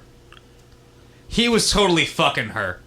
I think he wanted to. He wanted to. Yeah. Again, at least he fucked his mouth, her mouth maybe. Everyone that he fucked had a baby. Which was his wife, you know. But maybe he did her so dirty that she died. That's what I'm thinking. Well, they went to a show. Yeah. They had a great time, and then when they got back, she yelled, and they're like, "What's wrong? Send for the doctor." And then she just died. Oh, he took her to see Penn and Teller. Does that happen when you go see Penn and Teller? Because she couldn't believe the magic in front of her eyes. Those conjuring tricks. David Copperfield. Yeah. And that's where he got the idea for David Copperfield. Yeah. The magician. They had their first of their 10 children in January of 1837. Charles Dickens Jr. Mazel tov. And it was months before Mary died that they had him. And then his second child, his daughter, born in 1838, was named Mary after her. Okay. You can really tell, you know, just how attached he was to Mary and her memory, and the way he sort of thought of her memory. You know, after she died, he kind of placed all of this on her memory. You know, that she was this beautiful, you know, and this sort of comes through in how he writes women in his story, like his imagining of women and how they should be. It was sort of embodied by what he thought Mary was. You know what I mean? Beautiful, untouchable, you know, sort of this ethereal presence almost. You know, Poe does sort of the same thing. So does Dante. Yeah. Now his other children, just real quick, I'm just going to list them all off. They basically, Catherine was never not pregnant. Yeah. Right? So you're going to list them from best to worst, right? Well, from oldest to youngest. So I'm going to rank them. Charles Dickens Jr., Mary Dickens, Catherine, who was later named Perugini. She married an Italian at one point. Then she married a Macready because they were friends with the Macreadys. Macreadys were actors. And then Walter Lander Dickens, Francis Dickens, Alfred Dorsey Tennyson Dickens. I like that. Why was it Tennyson? Because he was friends with Alfred Lloyd Tennyson. Yeah.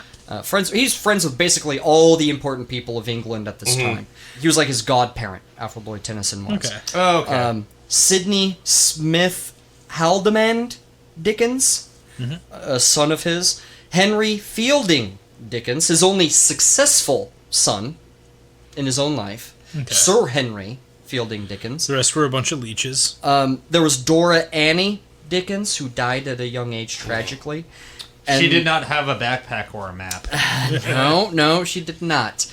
Not enough to get through Victorian childhood diseases, at least. Yeah, Swiper kept swiping. Yeah. And then Edward Dickens. Some of them would die in India, serving in the British Army. 2 of them actually went to Australia, never saw their families again, and died there. Oh. Some went to America. Charles Dickens Jr., after his father died, like, I had to do a whole episode on just his kids, dude. Yeah. Like, he went on doing his speaking tours and stuff after he died, and, like, died of heart failure suddenly in America. Things like this. He had a lot of kids, and he only ever wanted 3 kids. He even, like, told his friend, like, 3, that's the magic number. But again, he never, like, stopped the kids from coming. He's like, I don't know what's making these kids. I think he started out with like, okay, you do 3, you can do 2-on-2 b-ball, fucking slam some dunks in the court, and then he was like, you know what? No, let's do baseball. We're gonna expand it to baseball. Do a full baseball team. Yeah, You know what I think? Stickball. It's more like when you go out to the bar and you're like, I'm gonna drink 3 beers. Yeah. This is gonna be an easy night, guys. Yeah, it's like, I'm not gonna go nuts. Next thing, you're closing it out, screaming about which presidents you could fight. Yeah. Yeah, you're talking about my life. Yeah. 10 kids later. Yeah. He again, he was a dynamo. He wrote a small opera. Because again, he loved this. He wrote plays too. Mm-hmm. He wrote a small opera, and it resulted in mixed reviews. In fact, one guy wrote a scathing review of it. He said the libretto sucked, and this guy, his name was John Forster.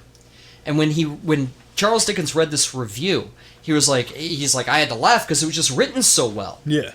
You know, and him and John Forster ended up being lifelong friends. That's John Forster awesome. was his best friend his entire life. I respect this. This is great. Yeah. So based on a bad the guy review. who wrote the worst review of something that he had ever done, he liked the writing of the review so much he became friends with him. Yes. That's high level. That's high cool. level. That's high concept. Yeah. We're trying to get to that level.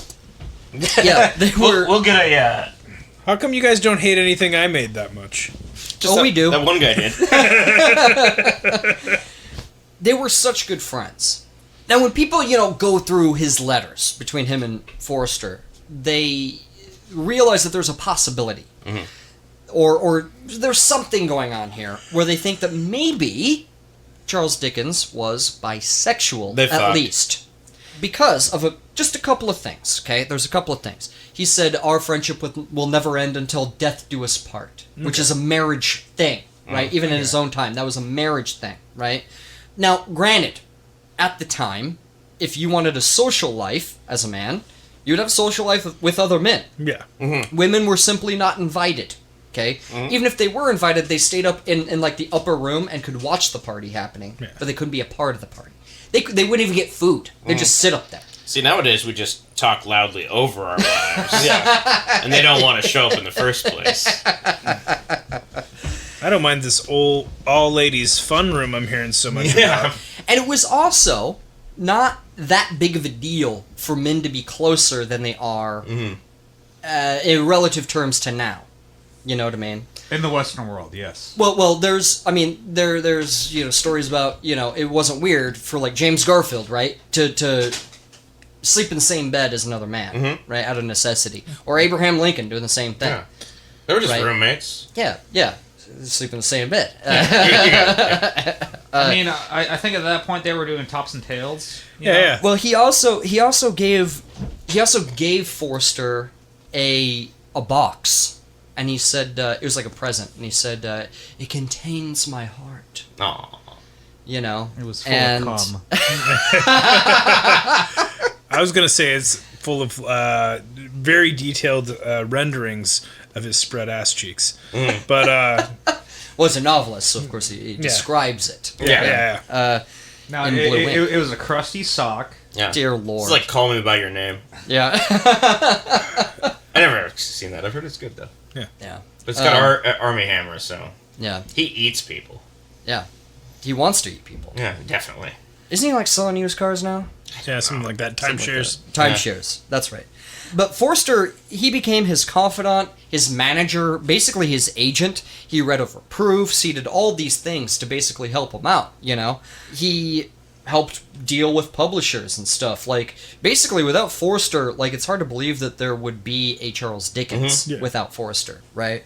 They would fight sometimes and have periods where they wouldn't speak to each other.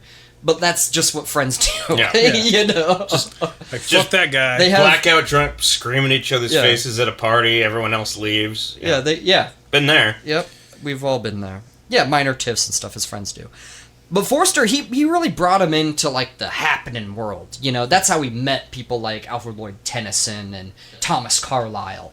And, like, lords and baronesses and things like this, Exciting people.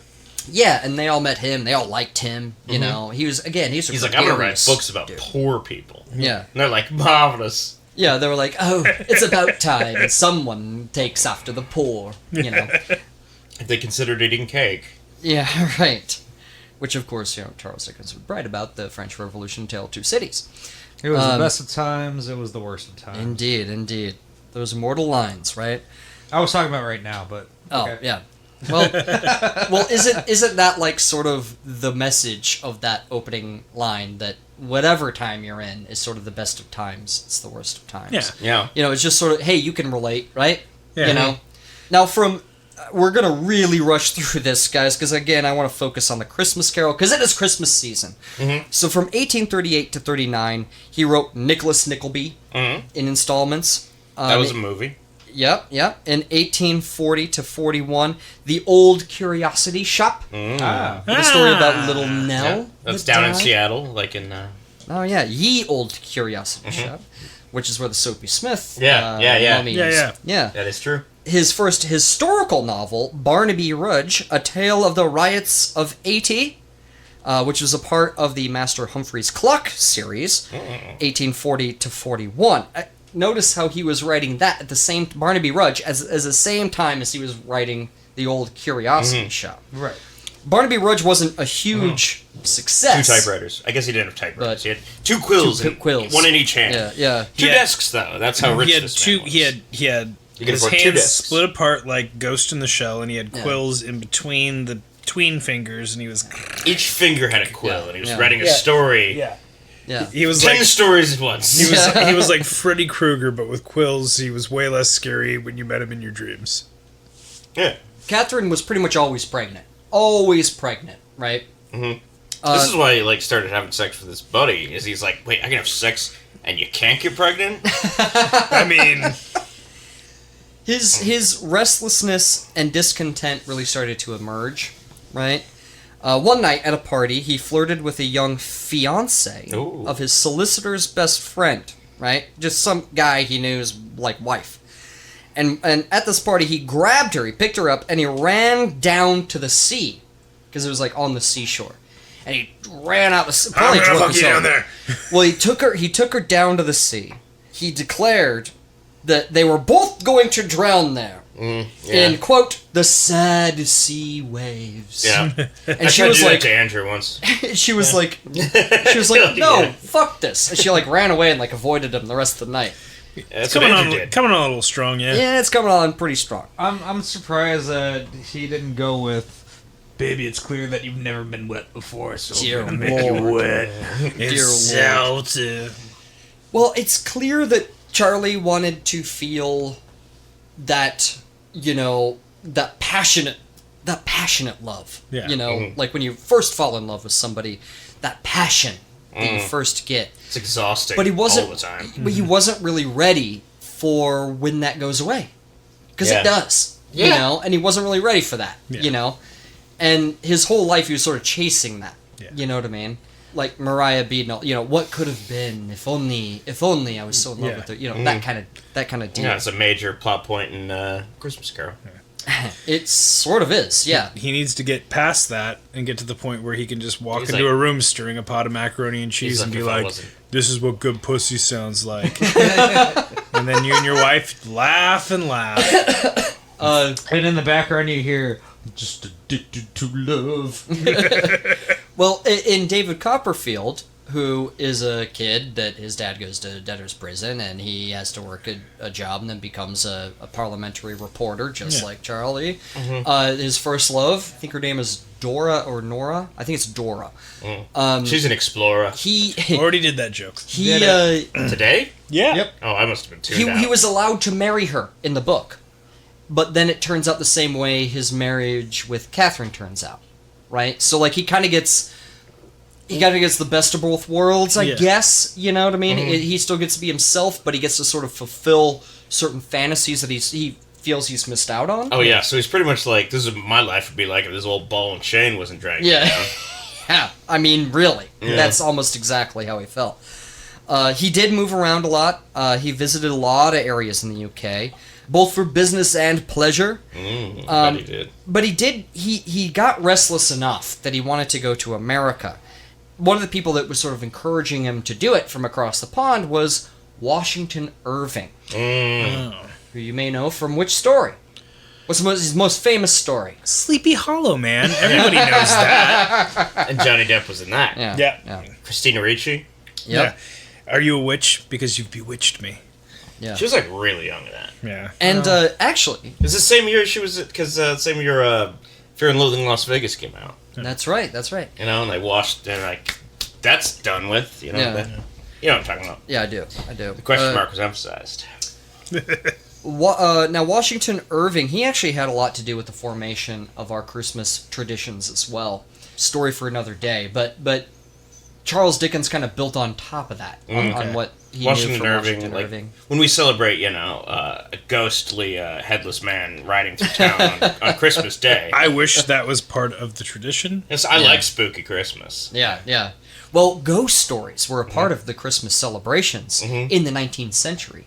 In fact, the Christmas Carol itself, being a ghost story, is kind of a part of the tradition. I want ghost stories to come back at Christmas. Yeah, Nightmare Before Christmas, baby. Yeah, ghost stories.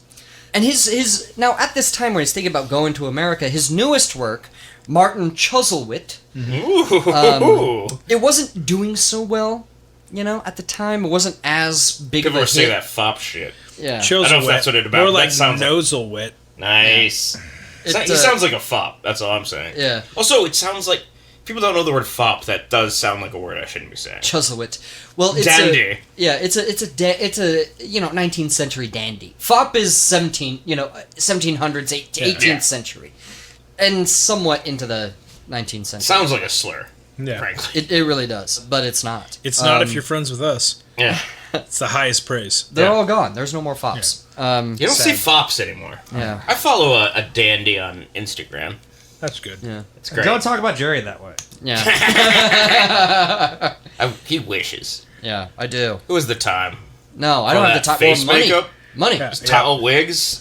No, I'm not doing the makeup and the wig. I'm gonna be a dandy, not a fop. You a go- dandy. There's a difference. Yeah. I know there's a difference, but I like fops more. You see a dandy walking down the town square, the finest finery, the nicest, shiniest shoes, He has spats.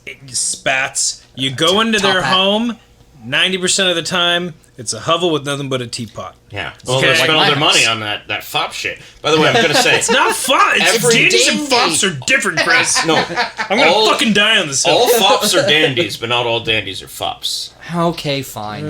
Yeah. Fop is a type of dandy. Okay, whatever. It's a All right, let's specific get back to Whatever. Christmas. No. What Why if- is this not about Christmas? Whatever. Okay. By this point, he actually had 4 children. Again, one more than he actually wanted. But when he was going to go to America, he was going to take Catherine with him. He was going to leave his children at home. By the way, all of his children went to wet nurses, by the way. All of them did. I don't know what Best that kind says of nurse, about you them. know what I mean, brothers? Dear Lord. Dear Lord. Animaniacs. Is that Hello, the one? nurse. You know? Yeah. It's implied Nothing. that it's Do you want to a nurse. breastfeed me? Did they say that too? Probably. Okay. They probably do. Have you heard of that show? Yeah. They have that part about fingering Prince. That's right. I do Yep. remember that. Yeah. This is a kid's show. Fingerprints. I don't think so. I don't think I will. Yeah. Not with that attitude. Now, they had a really bad crossing of the Atlantic because they kind of went there during the worst time. It was really bad, really Real choppy. rocky. Yep, really choppy. But once he got there, they landed in Boston. He was greeted like a rock star. Because they were With the shipping American out to people. Boston. Yeah. People were like grabbing his hair, trying to take his hair, and, like bits of his jacket. That's what happens to Danny DeVito. Yeah, and he was like, "Please stop." He loved Boston, though. He made a lot of friends. Boston's he loved great. Boston. He hated everywhere else in America. He hated it. He hated New York. He hated everything everywhere else. I like pretty New much. He never went to Seattle. While in New York, he visited Blackwell's, Oh. as we said. Remember? Perfect. Because that was kind of one of his favorite pastimes. Going to honestly. prisons. Yeah, he would go to prisons. He would go to poorhouses. He would go to workhouses. He'd go to Sanitariums. sanitariums. He would go to mortuaries and morgues and orphanages. He that's what he would do. He liked doing that.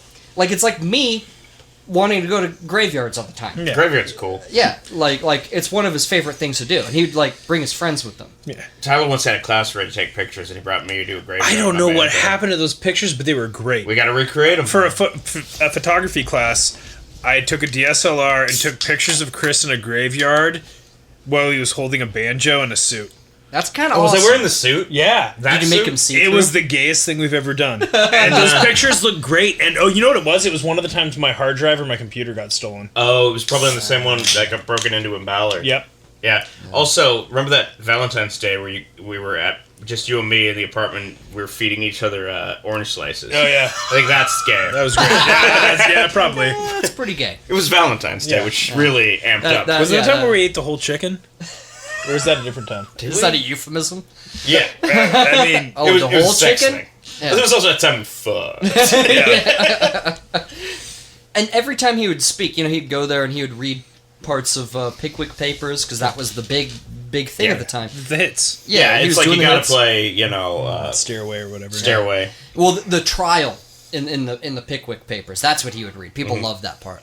But he would always harp on international copyright law. That's something he would always harp on. Like, we gotta change international copyright law. Because in America, I mean, Poe even dealt with this. You know, just steal an idea. they could just reprint it Yeah. and sell it for however much they wanted, and you'd never see the money. It's like China now. Fucking yeah, Napster, man. yeah, exactly. International copyright Man, law. He would have yeah. loved, him and Metallica would have got along.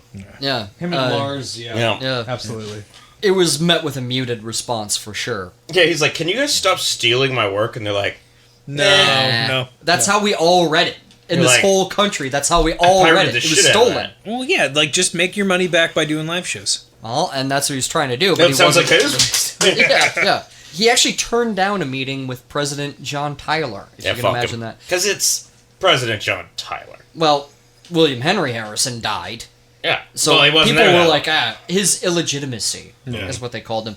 That's But- hilarious. But like John Tyler was like, want to come visit the White House? And he was like, not like, really. Not really. You're not Lincoln. Fuck Yeah. off. Yeah. Just because you didn't get a cold and die, like, Yeah. that's the only reason why you're here. I just can't imagine anyone else like snubbing the president like ever again. Even Elvis met Nixon. Yeah. It's like, I could have met the Jim Henson of presidents, but I was a day late. Yeah. Now you're going to be Brian Henson. You're Who I love. He directed Muppet Christmas He Carol. did, yes, yes. it all connects, see? Yeah. And although he looked at America as like this bastion of republicanism and like what he thought the world should operate on, he was very disappointed in America. Shit, don't say. Very disappointed. In fact, he didn't go further south than Virginia because he got a taste of like what Southern slavery was like. It only gets worse. He saw it. He saw what that was like, and he was like, "We're not going further south than this." It's fucked up. The He was children in these disgusted factories by it. are huge, guys. I'm gonna be honest. That is the correct response. Yeah, no, he was very disgusted by it. He appalled by slavery in America. That's like why he him. didn't go further south than I like it Virginia. more and more by the minute. Yeah. I mean, he wasn't great to his wife, but Well, that's a big part of his Time life, and place. Yeah. You know. I mean, nobody's hands are totally clean. No. And you're gonna see this about Charlie D here in a second. Oh yeah, where he strangled that grip to death on the set of. Yeah. that was Chris Parks and Pratt. Rec. Everyone knows that. Yep. Chris Pratt. Yep. Now, he wrote these things called the American Letters, right? Basically, it was like a travel thing. He's like Hunter S. right? Thompson. Yeah, he was writing about America for the people back home. He even discouraged other people from going to America. Yes. And here's a good quote that he sent a friend of his, McCready, the actor. He says, quote, "It is a low, coarse, and mean nation, driven on by a herd of rascals. Pah! I never knew disgust and contempt until I traveled to America." Yeah, that sounds End right. quote. However, I did feel that way in London, so There you go. I'm kind of proud of that. yeah. well, America, fuck yeah.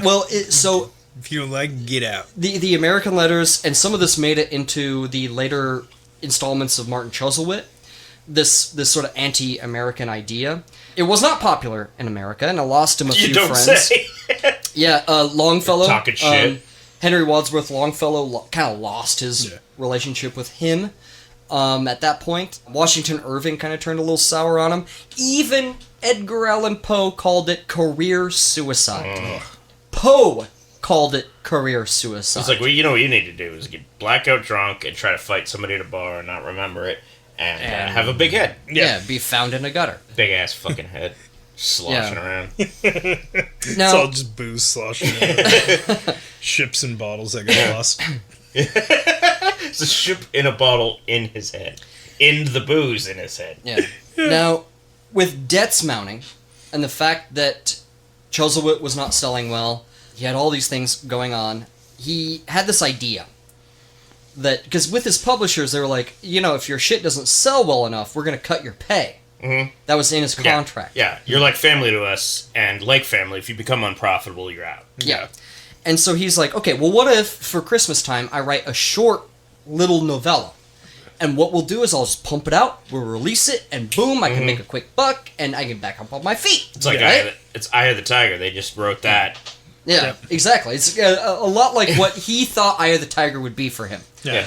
And so... A stepping stone.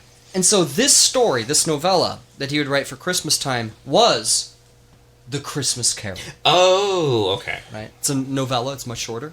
Now, as I said before, a big reason why the Carol was so successful is because it's a ghost story. There's 3 ghosts that appear in it. It's a little spooky. Yeah. I always point out, aren't there 4 ghosts? Fucking, there's 4. Yeah, there's 4 ghosts. Yeah, there's 4 ghosts. You're right. He says that 3 more ghosts are coming. What's his fucking partner's name? Jacob Marley. Marley. Yeah, Marley is dead. Dead as a doornail. Yeah. Yep. Not that doornails are necessarily dead. Like, he says that. Not that doornails are especially dead, but that's the saying, dead as a doornail. Like, he says this in the book. Yeah. I gotta read this book. It's surprisingly funny. It's surprisingly funny. Adaptations, and it makes me really appreciate. How much is it on Amazon? Because I feel like it's free. It's okay. free. I thought it was going to be one of those Treasure Island style scenarios or Portrait of Dorian Gray where it's just free. It's free wherever you can find it for free on YouTube, dude. Okay, cool. It is free. Where it is total public domain by now, but it is meant it is lost on us. But novels back then were meant to be physically read. Like, that is the medium, right? Like, even somebody reading it to you, it's almost like a step away. It's almost an adaptation. Yeah. You know what I mean? It is that it's like listening to a whole album, like a whole record, right? Side 1, side B. Like, that is what it was meant to do. Like Dark Side of the Moon. Yeah. Meant to be listened from end to end. You know, whatever. With Wizard of Oz. Yes. Gotta line it up with when the everything lines up. Get super stoned and read Charles Dickens. Yeah. No, dear listeners, whatever you do, don't do that.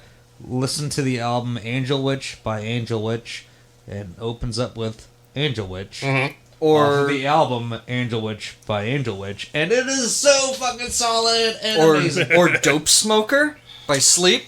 I know you're not a big fan, but I'm a big fan. Yeah, okay. Yeah. So, welcome to the album cast. Yeah. If you're for fucking stoner doom metal fucking person and you want to listen to Dope Smoker, first of all, you want to listen to Jerusalem, which is the first rendition of the Dope Smoker record. Mr. Purist over here. Yeah.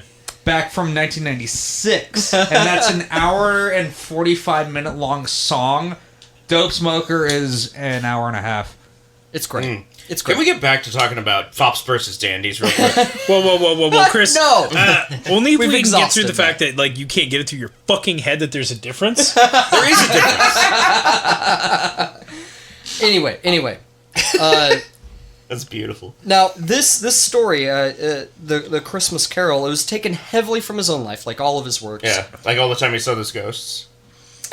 He was very critical of English society in this story. You know what I mean? The vast differences between the rich and the poor. There's even, this is an oft-quoted part of A Christmas Carol that is sometimes skipped in adaptations. But it is where the Ghost of Christmas Present sort of shows these 2 children, right? And these 2 children are these poor children, and Scrooge is like, "Are these your children?" And the ghost says, "No, they're children of man. See here, the girl is want and the boy is ignorance, and beware the boy." This is not a direct quote. I'm doing this from memory. "The boy is ignorant, is the most troubling. I see written on his brow, doom.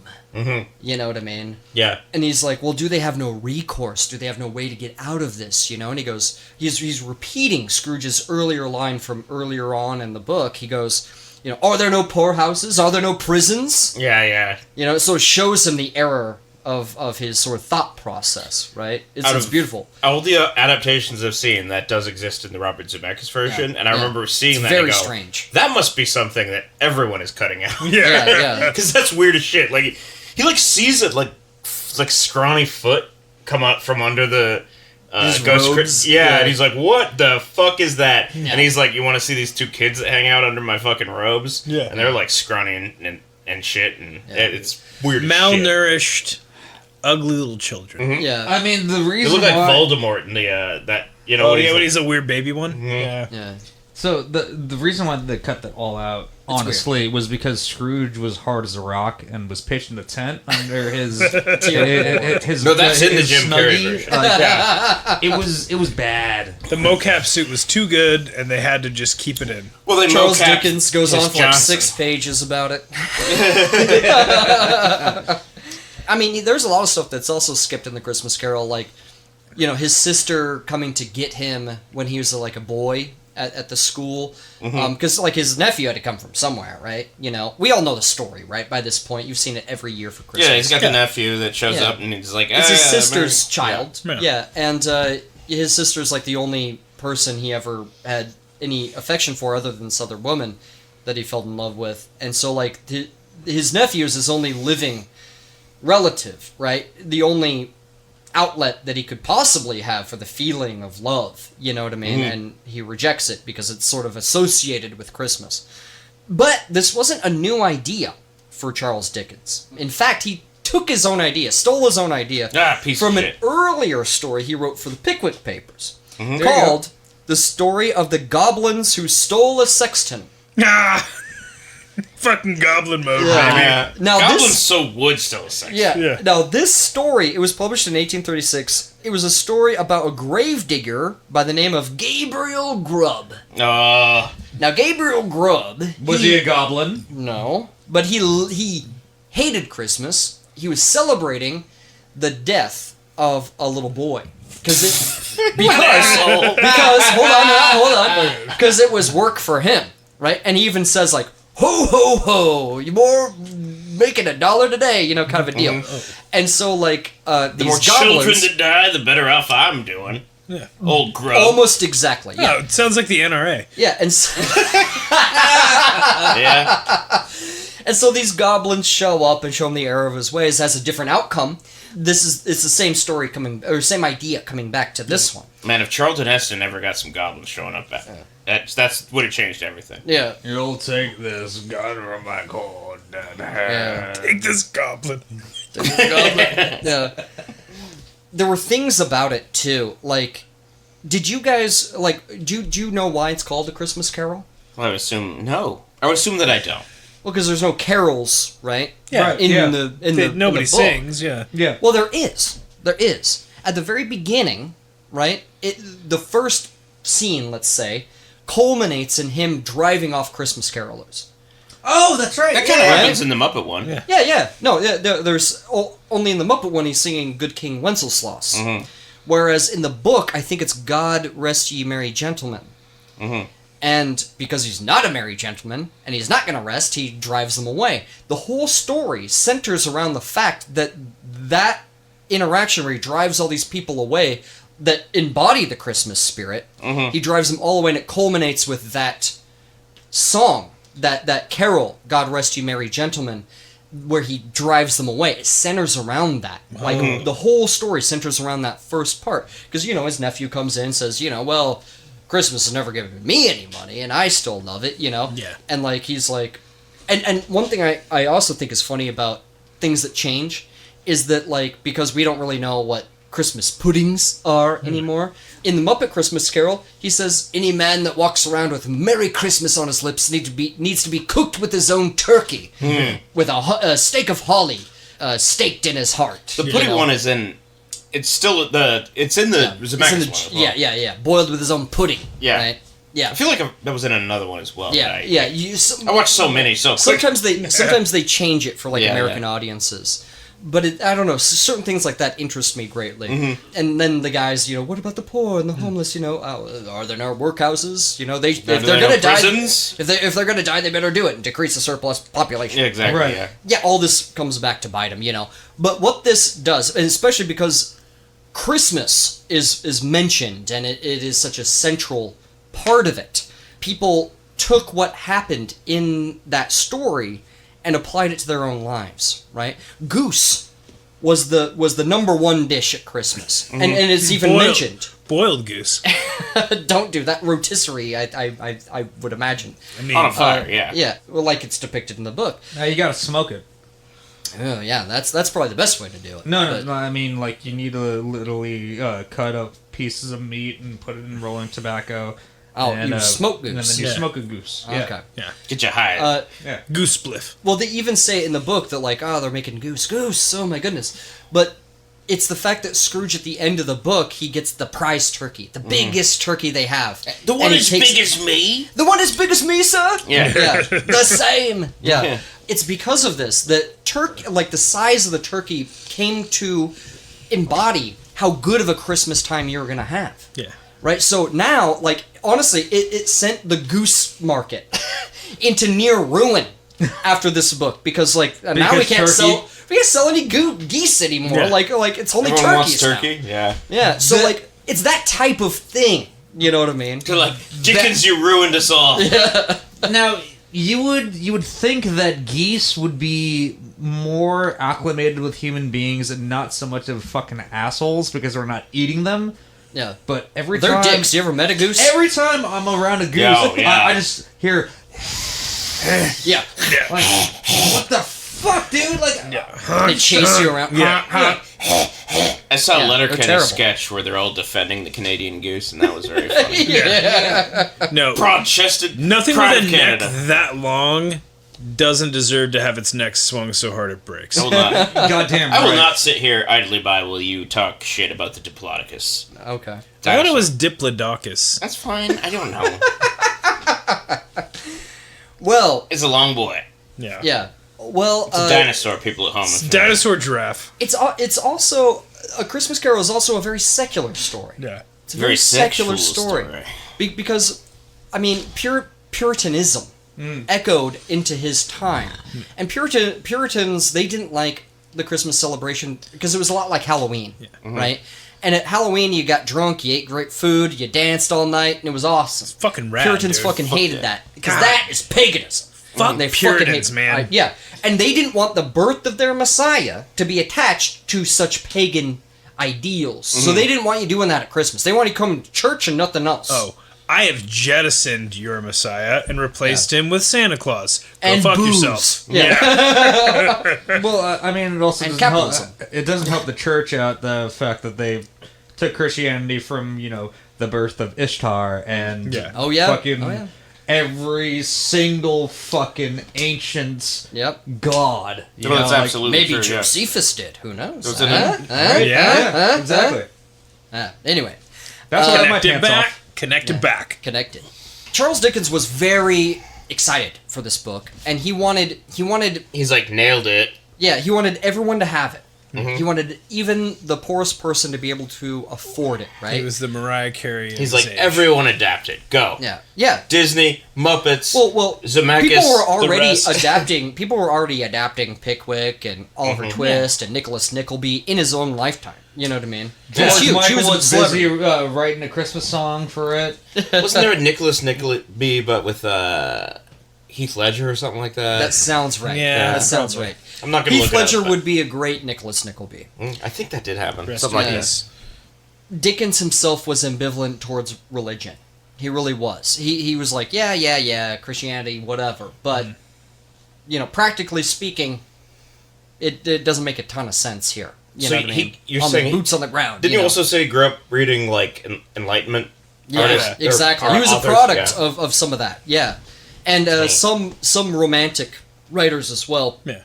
Although he wasn't a fan of Jane Austen, that's probably one of his faults. Because she was like the gold standard for romantic era. Yeah. Right? Ugh, gross. Oh, She's great. hush. I was joking. Yeah. Danny actually made me watch the big one. What is that movie? Oh, the Pride and Prejudice. Pride and Prejudice. Fucking Jesus Christ. The one with Keira Knightley's pretty good. One day, it is. One there's day a- we'll talk about There's it. a modern retelling of You that. can't that just put zombies in there and make it good. Like I didn't watch that version. I have. Well, It's that's why bad you without wasn't- zombies. It's bad with zombies. You know, other movies Oh, fuck yourself. You uncultured swine. Mr. I saw a version fucking called, whatever his name is. Oh shit! What was the name of the? There was a version where it was like an all gay cast, and it was a like gay men's version. Oh, it you're was talking really about? good. Are you talking about like Bro Island or whatever? You're thinking of Bros. Now, the ending of the book, of course, is a Christian message that anyone anyone can be redeemed, of course. But it's more about the fact, it's more about not dwelling on bullshit that happened in the past and being thankful for what you have in the present. Yeah. And sharing the wealth and being charitable. Not so much gift giving like we do now, that is definitely fueled by capitalism, but gift giving in that you're charitable to those less fortunate. Do you think that the in the book there's the whole thing where the ghost of Christmas Present like dies at the end, and the point of that is that the present is always moving on and changing. Yeah, well, and that's what he says. If you stick with that version of it, your want and your ignorance are what are going to hold you back to the past. Yes. So when the present dies and becomes the past, the want and ignorance children are metaphors for you being attached to that moment. Well, and Does that's that why make sense? and that's why he says, like, I see written on the face, your boy's face, ignorance, and like Scrooge, he is ignorant of how this all sort of fits together. So it is doom in a lot of ways. Yes. Being ignorant of all things is sort of a doom in a way. That's really fascinating to me because honestly, the thing that I thought that Scrooge in particular was most fearful of is the Ghost of Christmas Future. Yeah, the ghost of Christmas yet to come. Right. Yeah. But the cybernetic ghost from Yeah. Past in the future. Aquatine. It the even robot- exists in Aquatine. We've already mentioned that. I already brought up that I Okay. eat the glue when it turns soft. Yeah. No, exactly. Robot. Yeah. I don't Sorry. remember Sorry. the robots. I remember eating carpet. Yeah. But honestly, though, like when it comes to Dickens' story, I thought that the most fearful ghost out of them all was Ghost of Christmas Future. Oh yeah. Like- yeah. Yeah, like you can quote unquote learn your lesson from the past and from the present, but are you still gonna be a dickhead come future time? If these things remain unchanged, this is what's gonna happen. Yeah, there's great lines in there about that. Where it's like, even then, like if the shadows, how does it go? Like, sorry, I don't mean to talk. over you. No, go ahead. What are the lines of dialogue where it's like, if the shadows of the things remain, Yeah. the future will remain unchanged, something like that. the It's really- shadows of times. yeah, there's something really interesting there. It's really good writing. Yeah. And it has one of my favorite, now it's a trope, but one of my favorite tropes is the dusting off the tombstone. And Yeah. No! Yeah. Right. I love that shit, man. We've mentioned it multiple times on this You're show. like, yeah. It's way up there with seeing someone that you thought died and saying, "I watched you die." Or when you're chopping wood and they come back and you're like, I gave up. The Cincinnatus. Yeah. Yeah, the old Cincinnati You're like, maneuver. we need you back, and he's like, I gave up on that life. When it gave up on me. Yeah. Yeah. Comes back. And You kicks hear ass. the helicopter coming. You're like, shit! I gotta start chopping wood. We're like, Yeah. where the fuck's Max?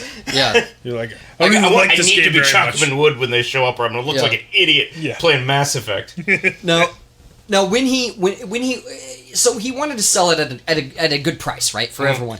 The problem is the pages had like the gold on the edges, Oh, yeah. and it was bound in this really nice red fabric. It cost a lot to make. $2 American. Well, it was like 4 shillings or something like that, and the money back then was fucked. But it was. it was fucked. There's a whole story involved in that. We But, changed to a metric system for money for the better. There was no Euro standard. Well, it was basically money based off of quarter dollars, right? Like what we have. Like back then, it was It was not. fractions. Yeah.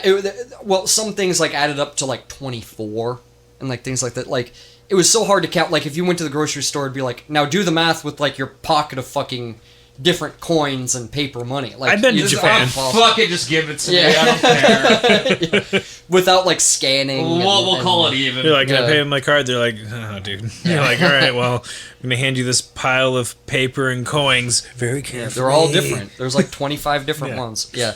Anyway, From 17 different countries.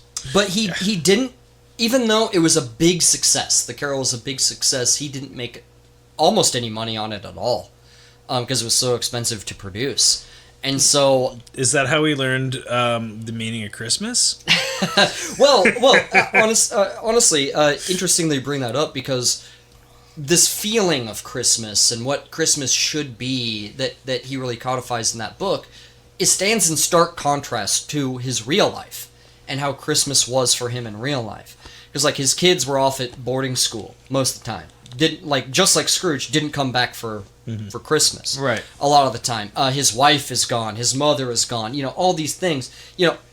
His Christmases almost were never as joyous as like, Scrooge's nephews or the Cratchits even. Yeah. You know what I mean? So, wait, is it like almost like a vision board for like what he wanted Christmas to be or idealized it as, maybe? I think there's some weight to that. I think Okay. there's some weight to Yeah. that. Yeah, but in reality, he turns out to be more like his old man, where he's not good with his money, and well, he was better with money. His Right. children, not so much. Yeah. There, most Skips of his a children generation. had and It's like Dickens. balding. Yeah. Dickens. Full-headed. I'll get to him. grandfather I'll on get my I'll get mom's to that side. part later. Basically, this it was such a success though that they wanted more Christmas stories every year now. Uh-oh. So for a couple of years, he wrote more. It wasn't the only one he did. Like he wrote The Chimes, The Cricket on the Hearth, which was the most adapted during his lifetime, and The Haunted Man. I think you forgot one more, and that was Santa's Sleigh. it was a horror adaptation. Yeah. With Goldberg. Yes, exactly. Yeah. Don't forget Jack Frost. That's a real movie. A lot of people said like, well, the reason why these ones didn't hit quite as hard is because it takes place during that time, but it's not like about Christmas. Yeah. You know what I mean? So it doesn't hit quite as hard. Okay. That's why. There's been an incredible number of adaptations of The Christmas Carol. An incredible number. From the Flintstones to the Muppets to Beavis and Butthead have Yeah. done it. Almost every, like me and Chris were talking about this earlier, every TV show, it seems, has a Scrooge episode. There's You know? there's two major adaptations, and it's A Christmas Carol and The Most Dangerous Game. Yes. Those are the two that every movie, TV show, Yeah. I don't know, everything in between has a version, their version of. Yeah, totally. But it Remember wasn't. that one where where Ebenezer Scrooge gets hunted because he's the most dangerous game? That's the final one. That's the one I want to see. I want to see that one. Yeah, by like Arnold Schwarzenegger from Predator. or the one where the Incredible Hulk learns the meaning of Christmas. Hulk be good. Yeah. Yeah. Now, that has to be the sequel to Santa with Muscles. Yeah. With Hulk Hogan. Yeah. That also happens to have the Hulk.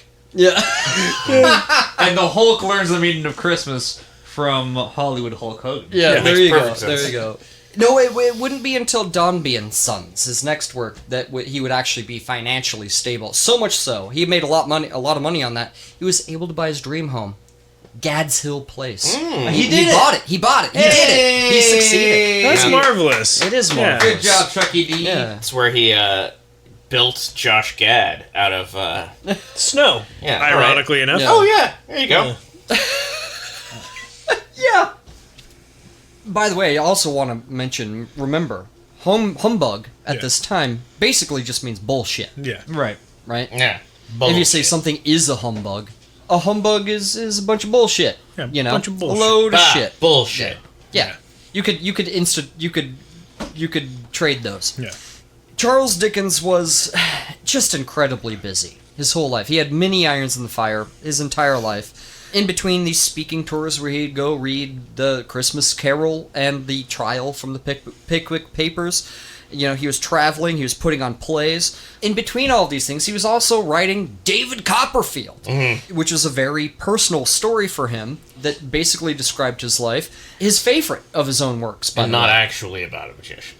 No. Then he wrote Bleak House, Hard Times, Little Dorrit, A Tale of Two Cities, Great Expectations, Our Mutual Friend, The Signalman, and his last unfinished mystery novel, The Mystery of Edwin Drood, which people have puzzled since, he's died because it's unfinished. So they're like, how does it end? What is the mystery? Can we figure it out? That's the truest mystery of all. Yeah. See, he fucked up, and he should have been a lot like Hans Zimmer, and like have his stable of composers to, hey, here's the great idea that I have. Finish it up for me. Yeah. He put on plays a lot too. He wrote a farce one time, and that he was in. The Queen came and saw it. Queen Victoria came and saw it. She wanted to meet him after the show, and he snubbed her. You're a fucker. He was like, first of all, he didn't like monarchs, but he was like, he did that with the president too. He was like, no, I'm dressed in my farcical dress. It's no way to meet a queen. Yeah. And she was like, it's fine. Come and meet me anyway. And he was like, no. Nope. Deuces. Pass. And it's just sort of incredible that only Charles Dickens could have turned down a president and Queen fucking Victoria. Well, there you And go. Jerry Nash. Granted, the president was John Tyler. Tyler. Cool Now, last name. just to go through just a little bit of his life here. I'm going to gloss through a lot of this stuff, but it's all big stuff, okay? Yeah. He was also, including the newspaper he was an editor for a short time, made his dad work at it. And his dad, once he was working at the newspaper, he was like, fine. Yeah. He was totally fine at that point. But, like, apart from the magazine, the stories, the da-da-da-da-da, like, he also was committed to his quote-unquote good works. And his good works were helping the poor and the needy, and, like, prostitutes were, like, his main thing to help. Because he always... It's questioned whether or not he frequented prostitutes. Probably not, honestly. Because he viewed women in a certain way, right? Yeah. He saw them as the soiled dove, right? Yeah. So he set up a home with this lady, this Mrs. Coutts, that was the richest lady in England at the time. He set up this home for women that were either in prostitution or in danger of being in prostitution. And what they would do is they would, like, help them out, get them on their feet, and then they would, like, teach them something, and then they would send them either to Canada, South Africa, or Australia. All one of the colonies. All a part of the British Empire at the time. Yeah. And, Mrs. Coutts, she was like, well, we gotta teach them religion. Yeah. Charles Dickens was like, no, that's the fucking last thing they need. He was like, the first thing they need is just simply a place to wash. Yeah. That's the first thing they need. Like, that is the first thing. They need to wash their holes. He's like, they need practical things. Yeah. Like, the last thing they need is, like, all this bullshit, like, making them feel bad about, like, I don't know. They're like, no, that's exactly religion. What I want them to have. Yeah. And so, in that way, he was very forward-thinking. He lived for extended periods in France, in Switzerland, in Italy. In fact, he was a francophone, which is kind of crazy to think about. Especially considering when he was born, they were at war with France while he was born. No, he adored France. He learned the French language on his own. He adored France. It just kind of crazy, like everything that like Charles Dickens embodies. Just Englishness, what makes England England. Yeah. He was super into France. That's just sort of crazy. We all have our fetishes, I get it. Yeah, he stayed a lot in Genoa, and he was a mesmerist as well. Super into that new, thing of the time, mesmerism. Yeah. That deserves its own episode, mesmerism itself. Mesmerizing, guys? Marquis de Lafayette was into mesmerism as well. That's like hypnotism and shit? It's using magnets. Oh. How do they work? Yeah, and it's coming back now on TikTok, I guess. Like, people are putting magnets on themselves, and they say it cures this or that. Yeah, I've heard that. It's a bunch of dog shit. I've heard that my whole life. Yeah, it's a bunch of dog shit. Now, for his home life, he's growing more and more distant with Catherine. Her younger sister, Georgina, comes to help out at their house. She kind of runs the house. She's running things. Yeah. For the rest of his She's life. Cream Corps. Yeah, she's Cream Corps. Yeah, for the rest of his life, Georgina, like, you know how you sometimes see like those movies or whatever where there's like this, you can't really tell how or why they're related, but like there's a man of the house and then there's this like stoic woman that sort of runs the whole shit. Yeah. That's Georgina. Okay. You know, Yeah, Georgina Hogarth. Did they have a name for that back in the day? That was like a thing. They had like a... Yeah, she's like the governess in a way. The governess. Yeah, That's- usually a governess is like the person that takes care of your That's children. exactly what I was thinking. Now, every one of his children went to a governess and a wet nurse and away. Yeah. You know what I mean? And like, even when he was like, I want you to be good at business, his kids weren't good at business. Yeah. You know, things like this. You know, I want you to be like me, and they weren't. You know, You're not going to be good. There's Yeah. no secret to your fucking success. He needs to Metal Gear his kids and create a simulation of what his childhood was like Yeah. in order for them And to put 'em become... through it. Yeah. Yeah, Be like, you're going to be the next Charles Dickens. yeah, and so The Dickens gear. yeah, This giant mech that's writing literature. yeah, but it's voiced by what's his name? Fucking, Who plays Snake? Yeah, David Hayter. David Hayter. Yeah, Yeah. yeah. Not in the newer one. Dickens gear. Yeah. Yeah, it was Kiefer Sutherland, which actually I don't mind. I Yeah, don't it mind. worked. I think it's It I think, worked. I think it's pretty good casting. I And feel well, bad for that- David with Hayter. what but- Yeah. with what the twist was at the end of the game, it makes I sense. can dig it. Yeah. Oh, I didn't beat that game. There, you know, as I said, you know, his kids, his siblings, they would live in and out of his house. But one other main person that lived with him was his daughter Mary, who everyone called Mamie. Okay. She stayed with him through a good chunk of her life, going unmarried. You know, she was going to be a lot like Georgina. I think Okay. they all thought she was going to be this sort of governess, this Bit of a this matron. governess style character. Yeah. Matron of the house kind of a deal. And once, basically, as his health started to basically decline, he really pushed Catherine away.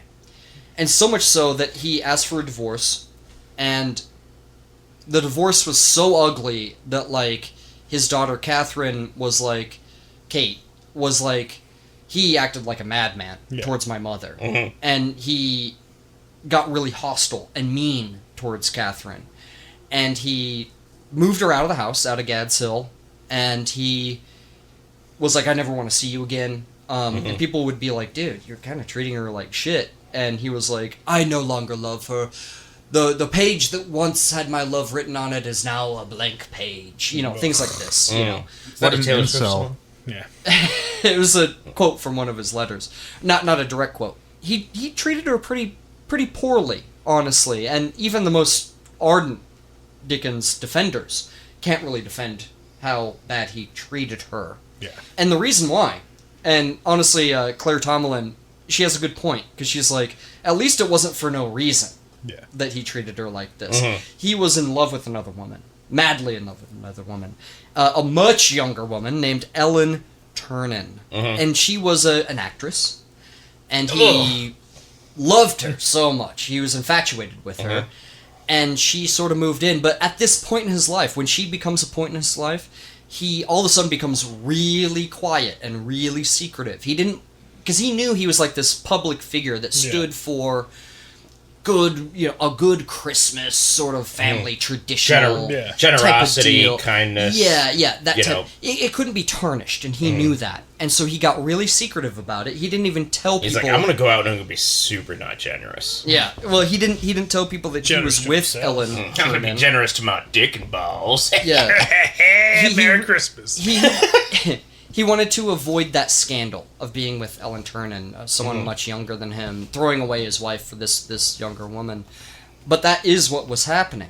Now, this is such, you know, again, Claire Tomlin has this book called The Invisible Woman, which is just about their relationship. It's interesting because he kept it secret for so long that there's so much that we still don't know about their relationship. She moved to France and possibly had a child out of wedlock With him? with him because he was making frequent trips. And we back don't and actually forth. know. We don't know the details. Like, Well, we don't. His Henry Fielding Dickens and his daughter Kate they later said, and by the way, he called Kate he had nicknames for all of his children, but he called Kate when she was a child Lucifer Box. Badass. Which is a great fucking name. Hail Satan. And that's because she was, just so... she was a rapscallion. Yeah, she's a rapscallion, And so when he was gone, much later, and she was she outlived all of them. Yeah. Lucifer did? Yeah, Lucifer Box. Kate... when did that's she because die? she embraced dark magic. In the 20s, I believe. Okay. She lived well into old age. I thought you were saying she lived until her 20s. Yeah. Much No. older than the rest of them. No. She kind of spilled the beans on the whole Ellen Ternan thing. Yeah. But no one really believed her. Well, They didn't want to believe that Charles Dickens could have done something like have that. been Willem Dafoe would hate that. Yeah. Well, even Claire Tomlin, people admonished her when she wrote her biographies of Charles Dickens because they were like, "You're trying to sully the good name of Charles Dickens," and it's like, dude, we know these things now. you know, like this is real shit. What are your now. hands totally clean? Yeah. You've never been a dickhead? Yeah. Like Dickens? Yeah. In fact, like there Charles Dickhead. coming from Paris Got him. to England on a train, they got in a train wreck in Kent. Oh, no. And it was the Steeplehurst rail crash. And it was this big crash. And they survived. And before, rescuers could get there, Charles Dickens was helping people out of the fire. And, helping, the wounded with, his flask of brandy. Nice. Yeah, that helps. Yeah. It's like all those old things. dogs. What are those dogs? With the... St. Bernards. Yeah. Yep. Yeah. He was helping them out. And his story, The Signal Man, is sort of about this. And ever since train travel, he would get really on edge. Every time it had, a jerk or whatever, he would, grip the seats. And he'd get really nervous. He's very on edge. I'm like that on a plane. Yeah. Yeah, it's irrational, I understand. Yeah. I don't like trains either. I'm okay with being on a train. I just don't like watching trains. When I'm on an airplane and I have to go to the bathroom, I have a irrational fear that I'm going to go into the bathroom and a light's going to... inside better. the cockpit a light goes on. And they go, he's in. And they look at a camera and they see that I'm in the bathroom. And they jack off. And they laugh at your small dick. No. Those things might also happen. But they see that I'm in and they're like, he's in. And then they pull a lever and the bathroom detaches from the plane and falls like to earth. a fucking Lego brick. It's a separate thing that you can detach mid-flight. And then it just falls, and I'm in there, and I'm trying to pee, and I go, oh no, And and you're shaking around, becoming weightless. I'm like Thor in the plastic prison in Avengers, and I'm going toward, and I die. Yeah. And, That is the most irrational fear I've ever heard. I googled the bathroom breaking off of a plane, and the common irrational fear for bathrooms is getting sucked out the toilet, right? Yeah, Sure. Yeah, It's a force, right? Yeah. It does. It has a lot. But I don't know what it is, but I gonna- feel like it's so loosely connected to the rest of the plane. But in it's my Not. mind. It's inside the goddamn tube. But maybe it's an extra part on the outside. But what if it wasn't? And You've seen a plane, and they though, go, before. oh no! In order to land, we have to jettison something, and then they hit the button, and I'm Oh, in the there. bathroom, no problem. Yeah, and the bathroom. Just There's pops already up. a guy in there, so it's extra weight. 1 or 200? Yeah. and then I fall off and I die. Well, you sacrificed yourself for everyone else. Yeah, for the greater good. Yeah. So Dostoevsky had read Dickens in prison. He wanted to meet Charles Dickens. He was a big fan. Mm-hmm. And when he did meet Charles Dickens, they talked about writing and stuff. And he had this thing to say about that Dickens told him that Dostoevsky thought was extremely profound. And what that was that Dickens told him, he goes, you know, the nice, simple people in my stories, the ones that, you know, are you know, the really beloved ones. Mm-hmm. That's who I wish I could be. Yeah, like Bob Cratchit. Yeah, but the Tiny evil Tim. ones, the really awful evil ones, your Scrooges, that's who I actually am. Mm-hmm. Yeah. You know, and Dostoevsky was like, oh, fuck, it blew his mind. You know what I mean? Mm-hmm. And, you know, of course, he went on to be one of the greatest writers to ever live. I just thought that was very That is interesting. very interesting. You know, like Yeah. Tolstoy and Dickens, or and Dostoevsky. I do kind of get feeling that way, you know? So, I mean, Dickens even affected, like, Christmas and writing and literature in Russia as well. You Yeah, know what I mean? yeah, yeah. Because it was big there, too, you know? And Dickens did want to return to America. He did. Mm-hmm. He couldn't, though, because, of course, the American Civil War was going on. Mm-hmm. Well, once that was over, he did return for a speaking tour. Okay. He did 75 Book tour signing? dates, guys. 75 tour dates. Like, Did he do the South? No, he didn't. Yeah. And the president at the time was Andrew Johnson, the one after Lincoln. Yeah. Johnson #1. Yeah, but he had failing health. His health was really failing. Yeah. And he had gout. He was barely making it through these rigorous tour dates. And one time, actually, this is a funny story, on a train through New York, he met a little girl who said that she had read all of his novels or whatever, and that they were going to New York or Boston or something like that to get his newest one. Yeah. And he was like, oh, yeah, how do you like it? And the little girl said, well, you know, I love them, but I skip over the dull bits. Oh. And he thought it was so funny. Okay. And he was like, he took out like a pen and paper and was like, "What are the dull bits?" You know.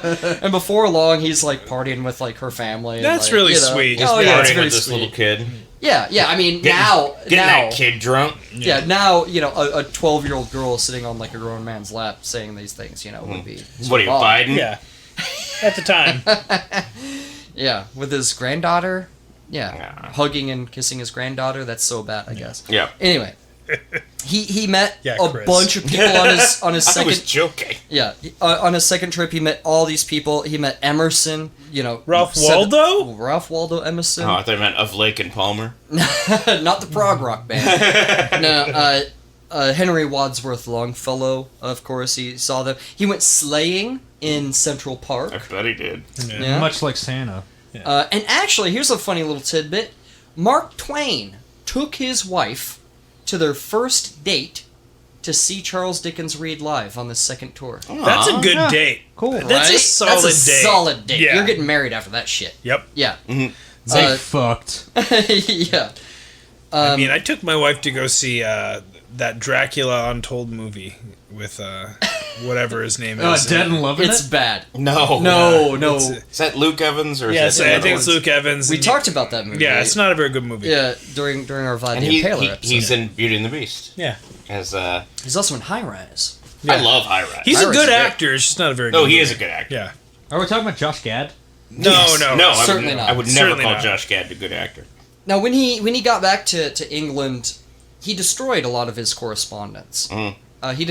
He wanted to be a private person. He didn't want people finding out about Ellen Turner. All the things he's done, the Yeah. choices he made in Yeah, his so- private life. Yeah, so he destroyed it, even though he didn't tell Forster he was going to do it, because Forster was going to be his biographer. He asked him to do it from like a long time ago.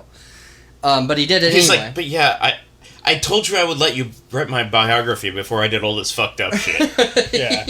So You're not going to leave it out, so I'm just going to burn it. It's Yeah. like, why'd you even write it down? He's like, I can't help that's a it. good point. Well, luckily Forster saved his correspondence with him. Yeah. So like, Yeah, so it's it's like all the the text dirty message bits. on the other side. yeah. So we still have that. Screenshot. Although he was very poor health, he continued his speaking tour in England, Ireland, Scotland, until he suffered a stroke. He was forced to cancel his remaining tour dates. He even still, after the stroke, he still performed a couple of times after this. Poorly. Well, no. I guess it electrified the audience because he knew what good performance was. Yeah. And every single time, through all of his shows in America and Ireland, Scotland, and England, he'd be so exhausted afterwards that he would, like, have fits of paralysis. He'd be like, I can't move. I'm so exhausted I can't move. And, like, on, like, his last days, It's like his last Stan tour Lee. days. Yeah. Near the end, dude, he was going.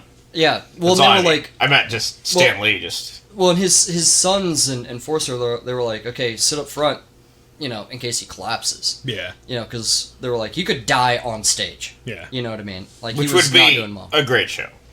Yeah. I mean, it certainly didn't help that he electrified the audience by being the originator of 4D media. Yeah. So he went around like shaking everyone's seats and spitting on Spitting on everyone to simulate Well, rain. see, it wasn't voluntary. He wasn't doing that on purpose because he had that stroke. So, okay, that's so mean. I'm so sorry. You can cut that. That's staying in.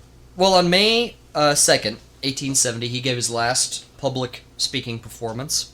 It was at the Royal Academy banquet in the presence of the Prince and Princess of Wales. Oh. He paid a special tribute to the death of one of his very close friends, whose name was Daniel Maclise.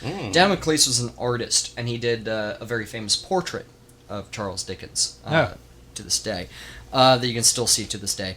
But it was on June 8th, 1870, that Dickens had another stroke at his home after a full day's work. And after he had been like, I'm going to go to Germany, I'm going to go to Italy, I'm going to go to Jerusalem, I'm going to go to Australia. Like, right up until his death, he was planning all these trips and all these different things he was going to do. 58. Okay, that's young. You know, he was working on Edwin Drood, you know, he was reading some of it in front of Forrester, and Forrester was like, yeah, I think I like Fuck that. yeah, great. But he, like, went to town, he made, you know, he got some money and whatnot, and then he got home, and he collapsed. And he never regained consciousness. And he died there at Gad's Hill. Now, there's another story. I could do a whole episode just on his death. But there's another story that he actually collapsed while he was out in town getting money from the money he got. He was actually at Ellen Turnan's place, collapsed there, and then she like whisked him back to Gad's Hill. So he collapsed there. The great Dickensian mystery. Yeah. Anyway, it could have gone one of two ways. And the entire time, the only thing that he can hear in his head was Billy Squires' "The Stroke." Bam, bam, bam, bam. Yeah. Dude, no song is better for leaning on a Trans Am. Oh yeah. That's you're smoking. No, Fog dudes. Hat could be pretty good. For Yeah, that. Fog Hat's. Hat. I feel like Fog Billy Hat's for Squire. lifting weights in a garage. There's a Trans Am on bricks. Oh, there's a Trans Am in the Yeah. garage. Oh, yeah, it's fair. Yeah. It's out on the lawn on bricks. Yeah. Like Leif Erikson. Yes. Erikson. Or Yeah, Eric the Red. Red. Eric the Red. He didn't want anything fancy. He didn't want any honors. In fact, he wanted to be buried with Mary Hogarth. You know, the thing is people didn't really listen. They were like, "No, look, this is Charles motherfucking Dickens. Yeah. He's gonna be buried in Westminster Abbey." Yeah. And his family was like, "Okay." Yeah. Yeah, It ain't up to him. He belongs to the people of the United Kingdom. Yeah, and He's a national treasure at this point. Yeah, so his funeral was still small. However, they had a funeral procession where people could walk by his coffin, like the Queen. Was it an open situation? Yeah, and people laid flowers in the coffin. You're like- so many flowers that you couldn't see him when it was all over. Like there were so many flowers you couldn't see his body. Like dig him out of flowers. If he was alive, you could eat the flowers if they were edible flowers, like in a fancy Las Vegas style restaurant. Yeah, Maybe he could eat all those edible flowers and you could see his face again, but not in this scenario. Yeah, no, they're not edible flowers. These are poisonous flowers. Yeah. I don't They know. were specifically If They were like, in case he if he comes wasn't back to dead life. then he would have ate the flowers and it would have finished the job. Tyler, this was not like a nude sushi situation. Okay. I mean, it Could have been, but it wasn't. I kind of wish it was. Eating sushi off of his dead body. Yeah. Everyone's taking turns eating sushi off Charles Dickens' Dead body, and he's dressed like a schoolgirl for some reason. I was picturing a little Lord Fauntleroy. Oh, yeah. That's what I'm talking As about. long as his bell's showing. Now his epitaph says, "To the memory of Charles Dickens, England's most popular author, who died at his residence, Higham, near Rochester, Kent, 9th of June, 1870, age 58 years. He was a sympathizer with the poor, the suffering, and the oppressed, and by his death, one of England's greatest writers, lost to the world." Yeah. Accurate. Now, Georgina Hogarth, she knew and liked Ellen very much. She actually never talked with her sister Kate after they got divorced, which is super nuts. Yeah. She never talked with her until Charles Dickens died, and after many years, talked with her own sister. after he was dead. Super crazy. Mm-hmm. She's very interesting, Georgina Hogarth. She kept all that stuff with Ellen under wraps for a long time. Keeper of secrets. Well, like that story of him collapsing at his own home versus her home. Yeah. That came from Georgina. You know, she kept a lot of that stuff like in the vault. Yeah, we actually for a didn't long know time. about that until she was on Taxi Cab Confessions. It didn't. She won $5,000 though. It was after she On the way railed to- the taxi driver, though. Well, it's not Taxi Cab Confessions Plus. And I'm pretty sure you don't win or- anything on Taxi She Cab just Confessions. named all of the guys thinking and of Fake friends. taxi cab confessions. Oh. That's what it is. Thank you. We're combining fake taxi cab Yeah. or fake taxi with Taxi Cab Confessions and what's the game Cash show? Cab. Cash Cash cab. Yeah. They're just all those are the same thing in our Yeah, mind. yeah. I saw one thing with So I saw the show Taxi one time in 1978, yeah. and I decided it was all the same show. Yeah, remember you got the host is Danny DeVito. Yeah, Judd Hirsch was driving that cab. I fucking swear to God. Yeah. Swear to God, Andy Kaufman was in there somewhere. and he's like Thank you very much. yeah. Yeah. I've seen my share of taxi reruns. Yeah, me too. On Nick at Night back in the day. Oh yeah. Yeah, she kept a lid on it. Forster, of course, now he has a duty. And he said, I have a duty even though I will never be happy ever again. He said, I'll never be happy ever again, but I have a duty to write Charles Dickens' biography. And he did right away, pretty much. And it took him a little while, but almost right afterwards, after he was done with it, he died. Whoa. Yeah. Yeah. How'd he die? From working so hard. Self-gun wound? Don't ask me hard questions. Oh, okay. We're talking about Charles Dickens, not all of his Stay friends. tuned for here. the Patreon for how that guy died. Dude, I could do a whole episode just on his death. Yeah. Just on his death. Fair enough. Okay? There's so much here I'm just glossing over that they could all, like his mesmerism thing, I could do a whole episode on that. You know what I mean? I know how you feel. Yeah. It wasn't until, Kate, Lucifer Box, spilled the beans on the whole thing. She was like, oh yeah, Ellen Turner, that's a real thing. And like, yeah, they had a child out of wedlock who died, you know. Oh no. Yeah, and like, in France, you know. It died of being French? No, it was a bad pregnancy. It died, you know, like babies do. Yeah, That- Too much wine, too much cigarettes, Cheese. young age. One good might brain. say that she was French Unclean. fried. unclean. Oh. That's good. You're And welcome. Ellen actually, I could do a whole fucking episode on Ellen Turner. She's amazing as well. She remarried and lied about her age to her husband. He thought that she was like a couple years younger than him. Turns out she was 12 years older than him. And like created all this confusion when she died. Like, wait a minute, how old is she? Yeah. You know? But she kept a few artifacts of his. Yeah. Like hidden away for her, you know, sort of love of this great man. Just one last thing I want to mention before we close this holiday episode out is this thing I ran across, the number of countries that Charles Dickens has appeared on postage stamps for. Can I guess? How many? Yeah, guess. 37. No. 58. No. 14.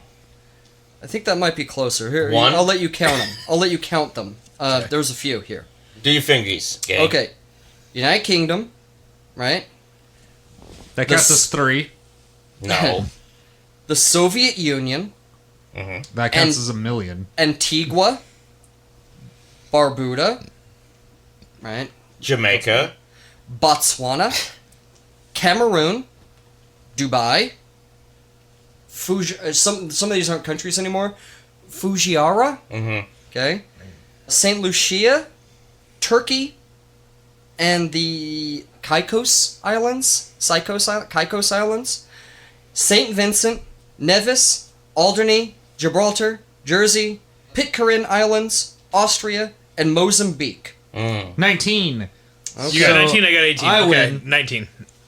I guess 50. And in 1976, a crater on Mercury was named after Charles Dickens. Whoa, that's so cool. That's Yeah. the coolest fact. Yeah, That's cool. It's not like He got you can Interstellar. visit that. I want a though. crater on a dead planet named after me. yeah, right. Who? Right? It's like literally up there with Shackleton on the moon. Yeah, yeah. The South there you Pole go. of the moon. Yeah. Anyway. So there you go. That is a very cursory glance with zoomed in on the Christmas Carol of Charles Dickens. Yeah, and it was very entertaining, especially after watching all those adaptations of his book. Oh yeah, I can't wait for the Muppets to do an adaptation of this episode. Yeah, I'd be flattered. yeah. I would like to be Gonzo. I feel like You would be Fozzie. You think I'd be fine? I'd be Gonzo. Who would I be? Scooter, Of course. and he would be Animal. Yeah. Zach. I'm pointing at Zach. Yeah. I mean, Zach, honestly, if we were going right down the middle, Jerry would be Kermit. But everyone knows Kermit's if T-Witch isn't there, then I You're suppose. Well, T-Mitch is always going to be Kermit, so nobody can be Kermit. Somebody's got to be Scooter. My cat is Miss Piggy. Honestly, I'm really surprised that you didn't say that I would be Beaker, but I'll take Animal. No, you're Animal. No, you're Animal. You're Animal. Yeah. I'd like to be Dr. Teeth more so than anyone else. No, you don't get to pick. Yeah, but you're not that cool. I know I don't, but I'd like to be. I did aspire to be pick- a Dr. Teeth. I did kind of pick Gonzo. Yeah. I want to be You'd Yoda. be Gonzo. Isn't You can't be Yoda a Yoda. Muppet? You're Fozzie. Fozzie. I'd rather be Fonzie. You're the Fonz. Hey. Waka waka. Yeah, you're a failed comedian. Fozzie's pretty funny. As an adult watching Time him, will like, tell. because he's like an old shitty vaudevillian comedian. Yeah, he's just It's not funny. a very good comedian. He gets booed off the stage, much like Tyler Armstrong. I've only been booed off stage A handful of times. a dozen times. Yeah. All right. Well, holy fuck, that was a Christmas story, a Christmas tale, We should As old as time. We should have told as old as time. the story, the history of A Christmas Story. Yeah, right? Oh, with that kid and I've never even face seen that. getting his face shot off. I Whatever like the it. fuck. I like who it. cares? It's one of those movies I've never fucking seen it. It's one of my favorite Christmas I loved Is it it leg until lamp they made and a BB gun? a Christmas story. Oh, yeah. Yeah, and I'm like, that yeah, a thing? don't make more. Don't make more. They made a new one just Yeah. recently. Is it the same actor? It's Yeah, it's, it I is. know that guy's been like. Well, they made a Christmas Story 2 with Daniel Stern yeah. as the dad. Oh. It's not good. He's It's one of the very bad guys in. It's like the Hold on. Thunderball Yeah. of Christmas Story. You know what I Yeah, mean? Or yeah. Never Say Never Again. Whatever Yeah. one is the off-brand. He's the one who's not Joe James Pesci Bond movie. in Home Alone. Home Alone, yeah. Yeah, He's one of the three criminals in that movie. I but haven't seen the new one, but the old one is one of my no. favorite Christmas In a movies. vacuum, it's a great movie. And I remember like every TBS Christmas They play it all day long. all day long. You Yeah. can always walk into a room and see Fred Gile. It's fucking great. Yep. That shit, hot I don't ass know how I guy. always missed that. I remember watching Scrooged on TV. Yeah. Very, very racist. You haven't seen Chinese Scrooged, restaurant right? At the very Depiction. end. Yeah. Every time I turned on the TV as a kid, it showed Scrooged. Every time you turned on, it showed A Christmas Story. Yeah, we were watching That's the super same weird. cycle of TBS shit. It's just we were turned on the TV at different times. Yeah. Yeah. Thank you so much for listening, guys. Yeah, gang. Indeed. I Yeah. loved making this episode. And Me if too. you loved listening to it, there's so many ways you can show your support for the show. You could leave us a like on Apple Podcasts, Spotify. You can give us a 5-star thumbs up, review. 5-star review. Yeah, that always helps. Doesn't uh, cost a penny. Yeah, you could send us an email at historyboyspodcast@gmail.com and tell us how much you like us. Yeah, if reach you out Or and say maybe really, you don't like us. Just reach out and say hello. Yeah. if you really, really, really, really like us, you can always hop on the Patreon for as little as $1 a month. You can show Pennies a your support. day.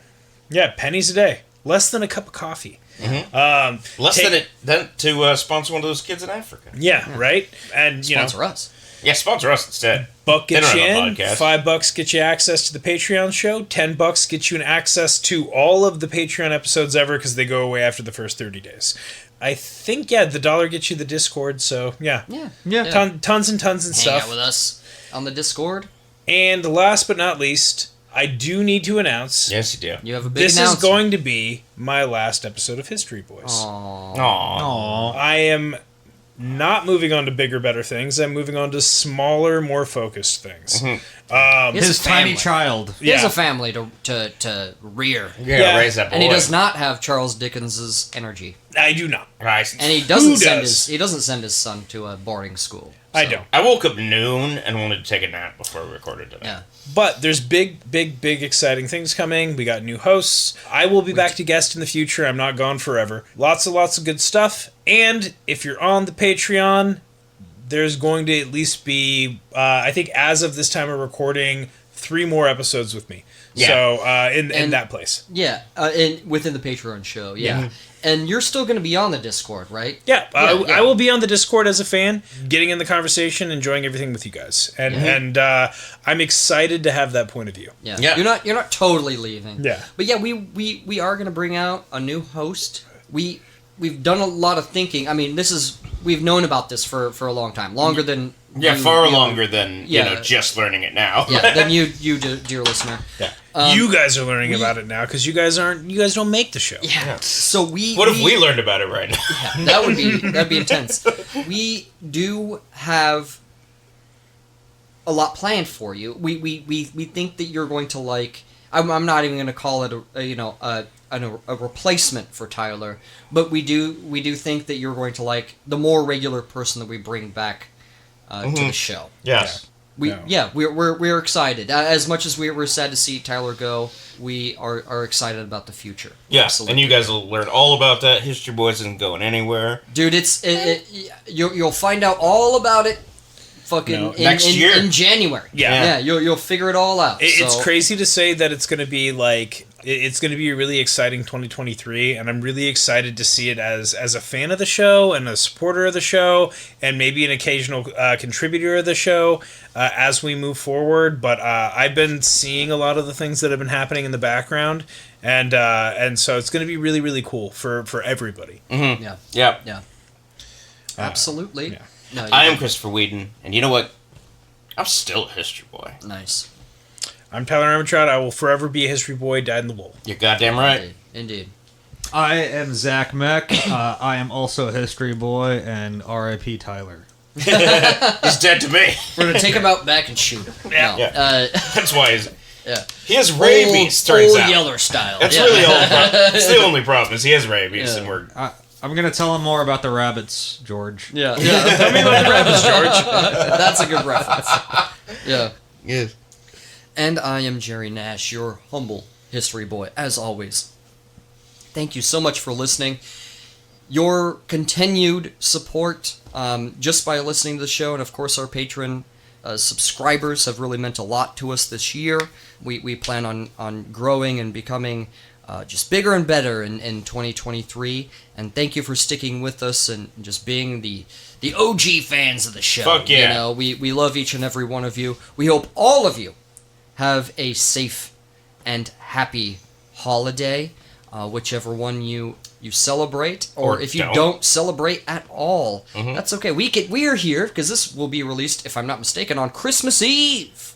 Yeah. Why on Christmas Day? Yeah, Or Christmas It's Eve. Christmas Day, sir. It's like why it's Christmas Day? You know. Yeah, I do. From it's we'll- Christmas Carol. I don't Yeah, ever. we'll be there to keep you company. You know, Yeah. let's be good to each other in this coming year. Let's be good to each other in this holiday season, and Peace, love, and goodwill towards men and all that. yeah, and I'm dead absolutely, serious. Let's, absolutely. I'm actually serious about that. There's too many shootings every single day. Yeah. Let's Don't calm shoot. down. Don't shoot people. Stop being mean to each If you're other. listening to this and you're planning Yeah. a shooting, Don't stop it. Don't. Go seek help. There are people out there that can help you. I don't care how alone you feel. That happens to all of us, and you are certainly not alone. You can go out and you can seek help, and you can get better. I promise. Anyway, that's enough for me. Yeah, okay. Mr. Zach. You know what? I'm gonna toss it over to Tyler. Yeah. Oh. Love you. Bye.